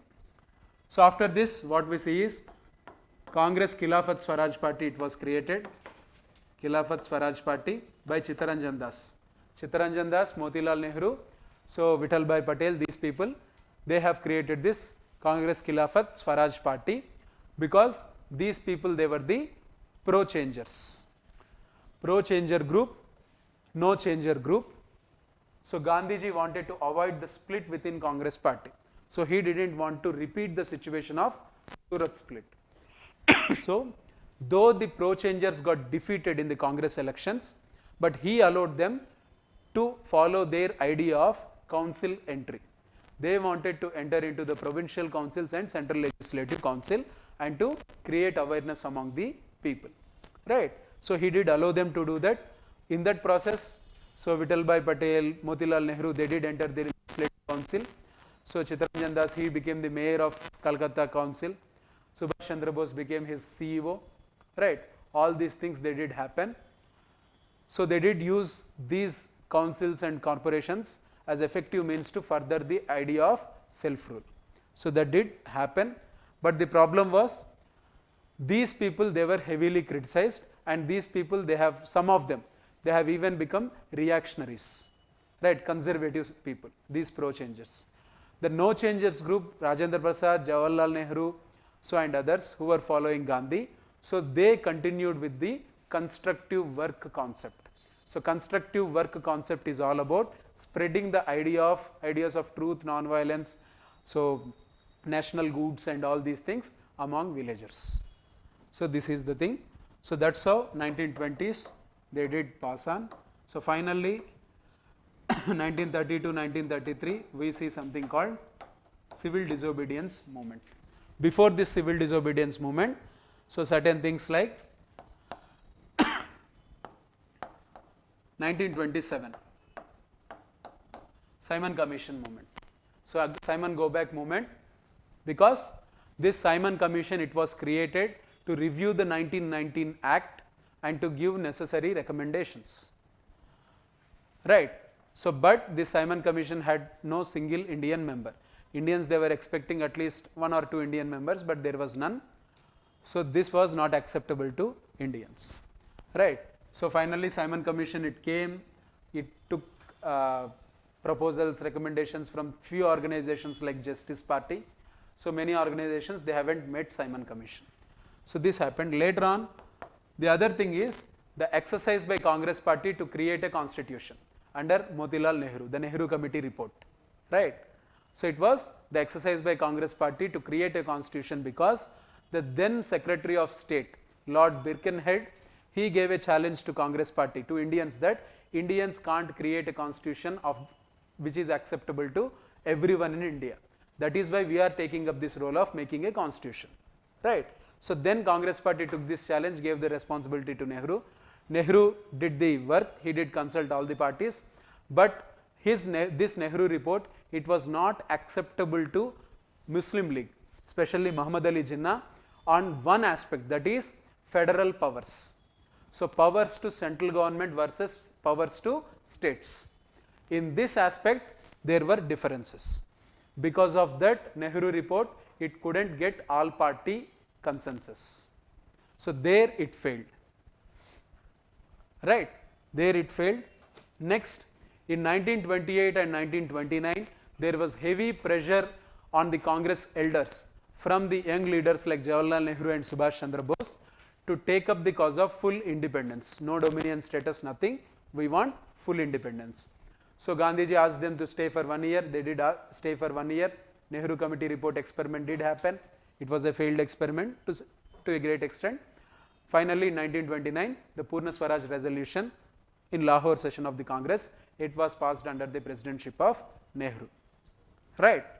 So from then on, in Congress sessions, no Union Jack to be hoisted, only Indian flag to be hoisted, no British national anthem, nothing, Vande Mataram to be sung. So the national song, national flag, all these things, they got changed.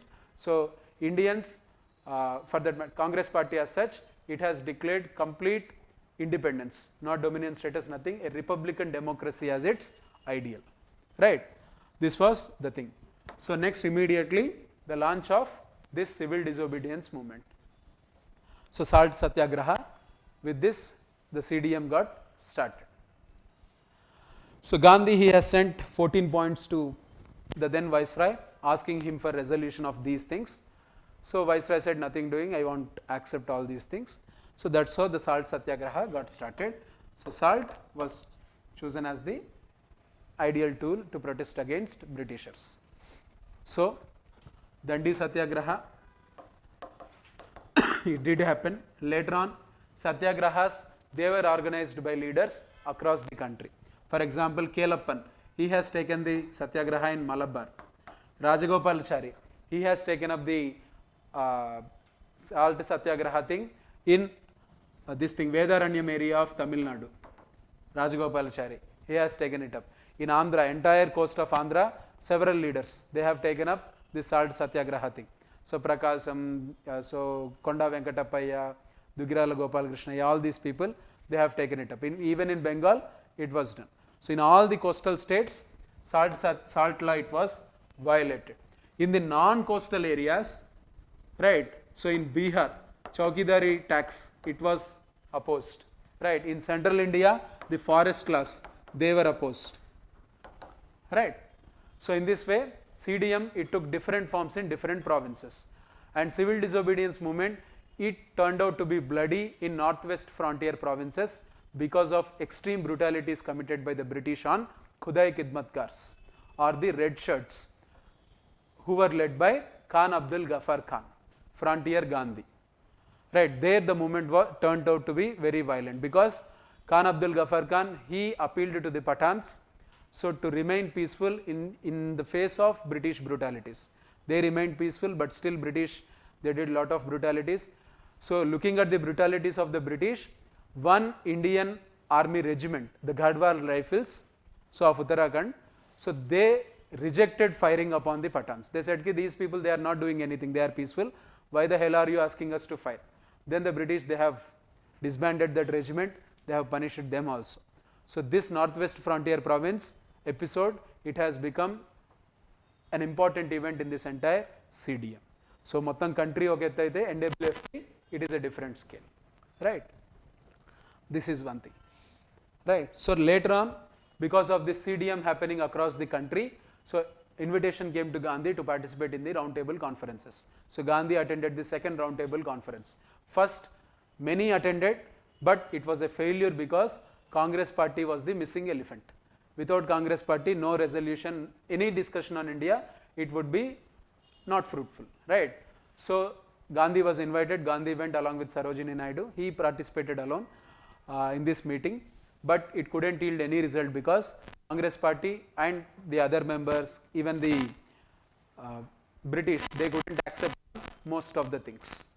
All the others, they were British supporters. It can be princes, it can be others, caste organizations, they were all British supporters. Only Congress party, it was not accepting the British proposals. Obviously the revolutionaries would not be invited, so they couldn't get a chance. They would also be opposing. So these things happened. Gandhiji returned to India, he tried to revive the movement, but it didn't revive. So it couldn't happen. So Gandhiji, this movement, it had a very slow disappearance. It didn't end abruptly, it had a slow disappearance over a period of time. Later on, this 1933 communal award announcement, all these things. Next, this Pune Pact, so reservation system, all these things, they have come up. And after return of this thing and after Pune Pact, Gandhiji took to this aspect of Harijan movement. So strong Harijan movement was taken up by him. In a very strong sense, he has taken it up to integrate the Dalit sections with Hindu society. So he promoted temple entry activity. So he promoted interdining. All these things he did try to promote. So this name Harijan was also created by him. This name Girijan was also given by Gandhi to tribals. Right. So this is the thing. Next. 1935 Government of India Act, important one. So which is also called as the mini constitution, because we took almost like 200 to 250 articles from this as it is, right. So this is the mini constitution. Coming to this act, so most important thing is fully responsible governments in provinces. So creation of all India level federation. So bicameral legislature at the central level. Next, creation of certain institutions like Supreme Court, UPSC, all these things. So many other offices were also created under this act. So India House was removed, all those powers were also removed at London level, right. This is about 1935 Act, important. Look at it carefully, it is important for both history as well as polity. So revise it properly. So after 1935 Act, the important historical event was 37 elections. There was a huge dilemma within Congress party whether to participate in the elections or not. So finally they did participate in the elections, and in 8 out of the 11 provinces they could form the governments. They could form the governments and they could take ahead their policies with regarding revenue reforms. So relief to the tenant farmers. So anti-untouchability laws, especially farmers, especially the tenant farmers, and anti-untouchability laws, they were given focus, and special focus was given to civil liberties. So police powers, they were curbed, bureaucratic powers, they were all curbed. So some sense of democracy, it did prevail. So but in 1939, all these ministries, especially Congress ministries, they resigned because Government of India, it announced that abruptly the Viceroy said ki all Indians would be participating, would be supporting the war efforts.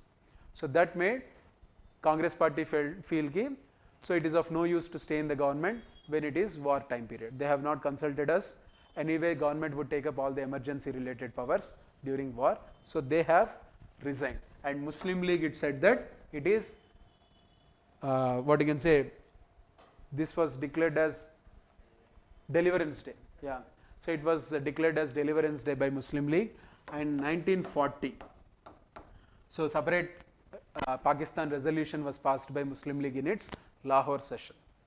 Same Lahore, Purna Swaraj resolution, same Lahore, separate Pakistan resolution. Jinnah declared that, so Muslims and Hindus, they are two separate nations, they can't stay together, so Muslims need a separate sovereign nation state in areas where they are in majority.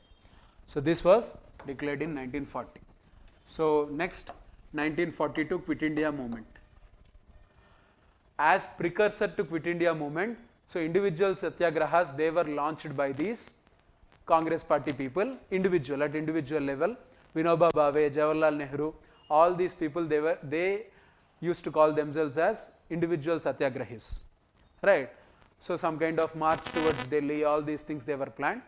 Finally in 1942, when Cripps mission failed, so Congress party took the resolution of going for mass movement. So Atlantic Charter was announced, later on Cripps mission was sent, but Cripps mission, it was a failure because of the attitude of Churchill. So they were not promising anything beyond dominion, semi-dominion kind of thing they were promising when Indians were demanding for full independence. So Gandhiji, he lost his patience, he declared that do or die, right. So it's the last moment where we can get independence. So he supported this aspect. So 1942 with the Gavalia tank resolution, August 9th 1942, Quit India movement was launched, most violent movement after 1857 revolt.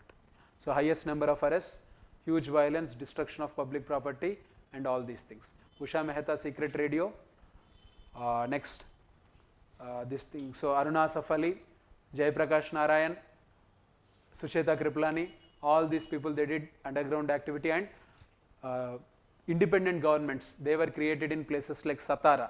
In Satara, YB Chavan, he has created an independent government. All the British authority, it was removed, and the city people, they have declared that we are independent.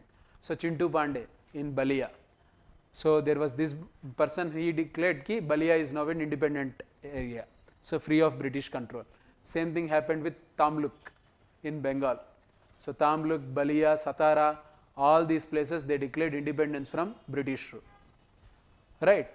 So this was the case. So Communist Party of India didn't participate in this, right, first thing. Second thing was the Hindu organizations and Muslim organizations, they too didn't participate. But in spite of the non-participation of Hindu organizations, Muslim organizations, caste organizations and even CPI, but still this movement was a huge success, and British, they had to deploy huge number of police troops to suppress this movement. Armed Forces Special Powers Act also come into picture due to this movement, which later on got amended and still in prevalence in India. So this act also came into existence due to 1942 movement.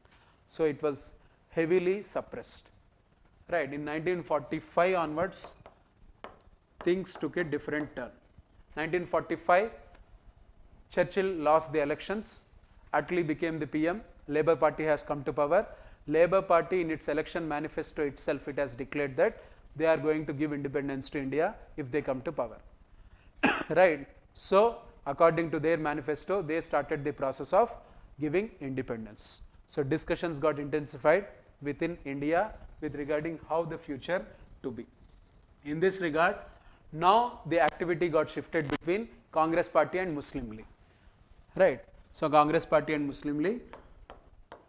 So especially British government in 1945 and later on in 1946 also, in the Cabinet Mission Plan, it has declared that no partition to be allowed. But in Cabinet Mission Plan, they have given hints about Muslim provinces getting special treatment. So getting extra federal powers and all these things. So Petty Clarence, Cripps and A.V. Alexander, they were members of this Cabinet Mission Plan. So Cabinet Mission Plan, it has given this grouping idea, grouping of states, Hindu majority states, Muslim majority states and eastern states. So in this way, a grouping mechanism was devised. Congress Party, it interpreted it as no partition, only grouping. So Muslim League, it interpreted it as if grouping is going to happen, then it is the logical step towards partition.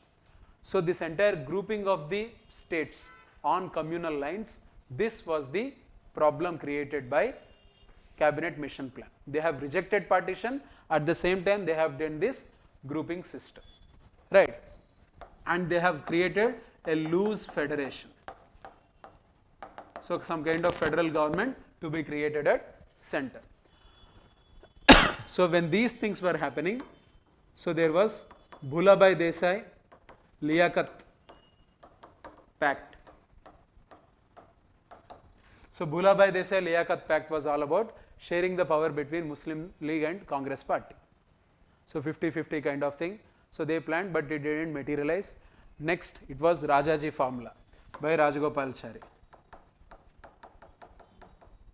So Rajaji Formula by, these were all things happening between 1945 to 47, right. So something here, even Shimla conference happened, right, all these things, they got unrolled during this. Rajaji Formula, it was about this thing, right. So Rajaji Formula, it was, the thing is, Muslim League should first support independence efforts of Congress Party. After getting independence, we would look into this entire system of partition. If Muslim majority areas, if they want to get separated, they would get all the powers, extreme federal powers, but India would remain one entity. But Rajaji Formula, it was totally rejected by Muhammad Ali Jinnah. So he said, don't think us to be fools. So I am against this Rajaji Formula. So this was done. This was the done case. Next, Shimla conference, this happened. So Shimla conference, it couldn't yield any results. Next, there was this Wavell plan. So Wavell plan, it was about Britishers moving into the Muslim dominant areas and giving independence to the Hindu majority India, giving India to Congress Party, and Britishers moving into Muslim dominions of Punjab, Sindh, NWFP and Bangladesh, right, East Pakistan. So this was Wavell plan, but this was also rejected. They felt it is extremely dangerous to give independence to Hindus and not to Muslims. So Wavell plan was also rejected. So many rejected plans, they have come up, and Shimla conference was also a failure because it couldn't yield any result. In Shimla conference, the problem was that Jinnah was very particular that only he should get the right to nominate Muslim ministers to government. So Congress party should not nominate any Muslim minister. But Congress, the objection of the Congress party is that Muslim League might be a Muslim party, but Congress party is not a Hindu party. So we are a secular party, so we have every right to nominate Muslims. So Jinnah rejected that. So with that, Shimla conference was also a gone deal. But finally, 1946, an interim government was created where Liaquat Ali Khan became finance minister. But Liaquat Ali Khan was creating all kinds of disturbances to the government functioning. So his presence, the presence of Muslim League, it was a disturbance to the government functioning and all that, right? So finally, the resignations did happen. So Mountbatten, he preponed the date of independence from 1948 June to 1947 August. So complete breakdown of the systems, they did happen, right? So Muslim League, it went away from the government. And after going away from the government, 1946 August 16th, Muslim League, it has created riots in Calcutta. Direct Action Day. Direct Action Day, resigning from the interim government, they said ki we are going to act directly, and riots broke out in Noakhali area of Kerala. Sorry, Calcutta. So Calcutta, Noakhali area, there were huge riots.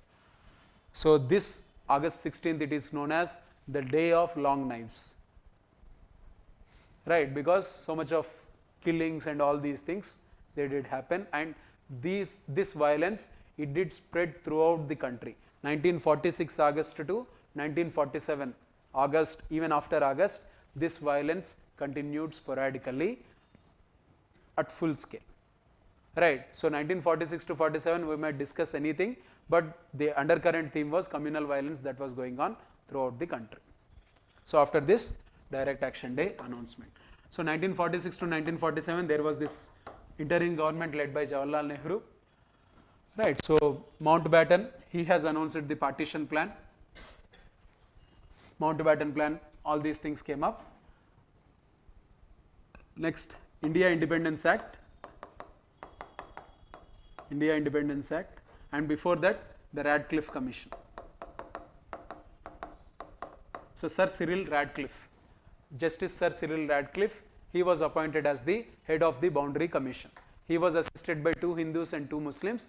It was of no use, they were debating with themselves. So he asked them to stay silent, and he started drawing the border, which was completely unscientific. He had no idea of what he was drawing, right? So he did draw it. So he had to complete the task before August 14th. So he was given very short duration of time from June to August, that's it, 2 months of time. So he had drawn it on map, and it was done. And India Independence Act, it was passed by the British Parliament in July. And August 14th, it was decided as the day of Pakistan, August 15th as Indian Day. So finally, August 15th, 1945. So this day, so India, it got independence. So hoisting the flag by Nehru, so the Tist with Destiny speech, all these things happened. But Gandhiji was in Bengal reducing the communal violence component, because that was on full scale, especially after the announcement of partition. So this is the mainstream narrative of freedom struggle. So the other dimension is revolutionary activity. So coming to the revolutionary activity, the first wave, it happened in Bengal. So Anushilan Samiti, Yugandhar, these were the 2 important first initial organizations. They were inspired from the Italian national movement. They were inspired especially from the Italian Carbonaries and all these things. They were inspired, and they got created. Anushilan Samiti and then Yugandhar. So Yugandhar was a newspaper also. So Jogendranath Mitra, all these people, they created this. There are many other participants also. In this period of 1905 to 1919, we see huge level of violent activity in Bengal. So Khudiram Bose, Prafulla Chaki, so many other people. So especially women, they were in forefront, Veena Das and others, they were in forefront, Charulata, Kalpana Datta, they were all in this forefront in 1905 to 1919 Bengal revolutionary activity, right? So especially this Bengal revolutionary movement was the reason because of which the capital got shifted from Calcutta to Delhi, right? Ras Bihari Bose, they were all there. So especially the districts of West Bengal, they have become so prone to violence that British officers, they were not taking up posts. So even if they got transferred there, they were rejecting the postings.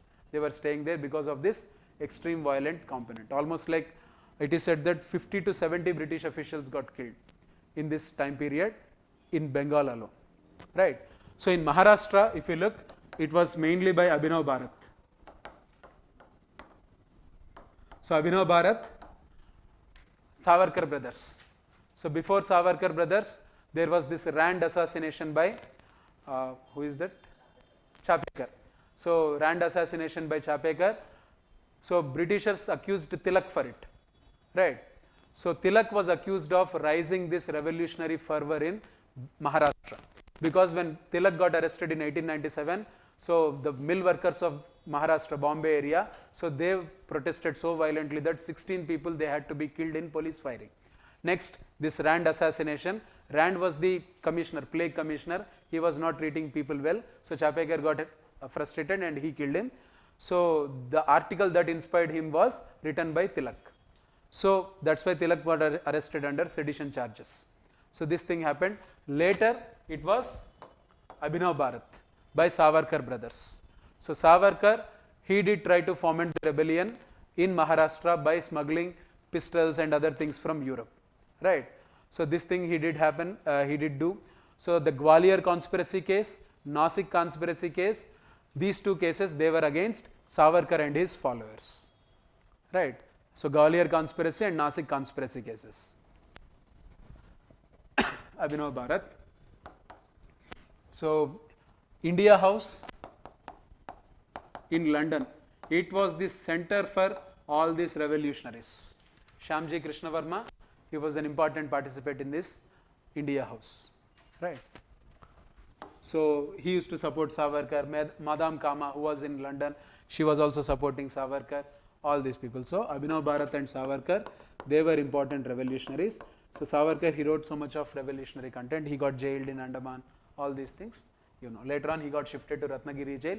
Later on he got released and he became active in All India Hindu Mahasabha, right?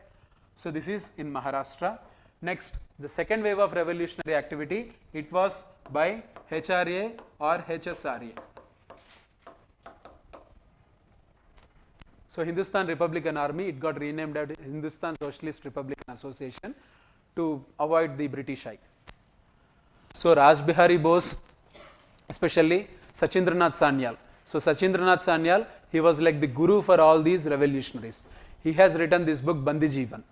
So how to live a life in prison, not to fear the prison life. Bandi Jeevan, it was written by him. So Raj Bihari Bose, Sachindranath Sanyal, after failing in Bengal, they moved their activity to UP. So they shifted to Varanasi, Allahabad area. They inspired the youth in Delhi, even in Punjab. So this HSRA, it got some kind of communist content also into it. So communism, the success of Russian Revolution in 1917, it inspired many people to move towards socialism and communism thought process. So Bhagat Singh, so his uncle was also a freedom fighter, so he got into this movement. So Chandrasekhar Azad, so Batkeshwar Dutt, next Sinha, all these people, they were all part of this HSRA. So the Sanders assassination thing, and then Parliament bombing case, finally the hanging to death of Bhagat Singh, Rajguru, Sukhdev. So all these things, March 23, 1931. So it did happen. So HSRA and its activity is one important dimension in Indian revolutionary activity. Right. So next important Indian revolutionary activity was by Subhash Chandra Bose. So who created this? INA. So INA originally created by Mohan Singh, later on led by Subhash Chandra Bose. These were all prisoners of war with Japan. So first to Singapore, next to Burma, but in the Battle of Kohima they got lost. And INA trials are an important episode in Indian freedom struggle, especially after 1945. So the important theme in Indian affairs was INA trials, because INA trials, they created lot of fear in the British, because it might create rebellion in the British armed forces, Indian armed forces, Indians in the British armed forces. They were literally terrified. And another important thing about INA trials is that it united all the party leaders. Jinnah, Tej Bahadur Sapru, Nehru, all these people, they went back to courts to defend the INA prisoners. So finally, death punishments to INA prisoners, they were removed, and they were given this life imprisonment kind of thing. All these people, they got released after 1947. So INA trials is one important revolutionary, or you can say alternate dimension for this independence. And INA trials is next one, Royal Indian Navy ratings. RIN ratings is one thing. RIN ratings. So Bombay is the main center, but in Vizag, Madras, Calcutta also, so there were huge protests against the British officers by the Indians. Apart from these revolutionary movements, HSRA, INA, Anushilan Samiti, Jugandhar and all these things, so there were subaltern revolutionary movements also. See, subaltern revolutionary movements, they were by the peasants, they were by the tribals. If you look at peasants, we will see Deccan riots. So Deccan riots by Vasudev Balwant Phadke. So it was against the money lenders in Ahmednagar district of Maharashtra. So money lenders, they were taking up all the land resources of the farmers. So there was huge violence against the money lenders and against the British judicial system as such. Because British judicial system, it was always in support of rich money lenders. So Deccan riots is one thing we can see. In peasant, Indigo rebellion, the Pabna rebellion, Pabna uprisings. So all these things, they did happen. So we have already seen the Champaran thing and all the others. So coming to the tribals thing. So tribals, two popular were Munda Ulgulan. Munda Ulgulan by Birsa Munda. Right. Next, Manyam rebellion by Allur Sitaramaraju. Munda Ulgulan 1899. Manyam rebellion 1922 to 1924. In this 2 to 3 years of time period, Sitaramaraju could run Manyam area as an independent territory. So he could defeat preeminent British officers like Covert, Hyder, all these people. Right. So Manyam is one important episode. And there was another episode also, this recently, the bill appraising. The bill appraising of Rajasthan area. So it is also called as the Jallianwala Bagh of Rajasthan. What is that? I forgot the name. Bill appraising. Mangad massacre. So Mangad massacre, it happened around this time. So bill uprising, it was done. No, much later. Not 1906. 1916 or somewhere around it, right? Govind Guru. So his monument was also recently constructed and it was declared as national monument, right? So Govind Guru, so bill movement, it is another thing. So these are all the subaltern movements led by the peasants and tribals of India. They were also equally revolutionary in content and they did fight for larger independence. The larger goal was independence, and see, there were huge number of rebellions in Northeast. Each tribe in Northeast, they had one rebellion, right? So keep a note of them. So this is the thing about modern India till independence.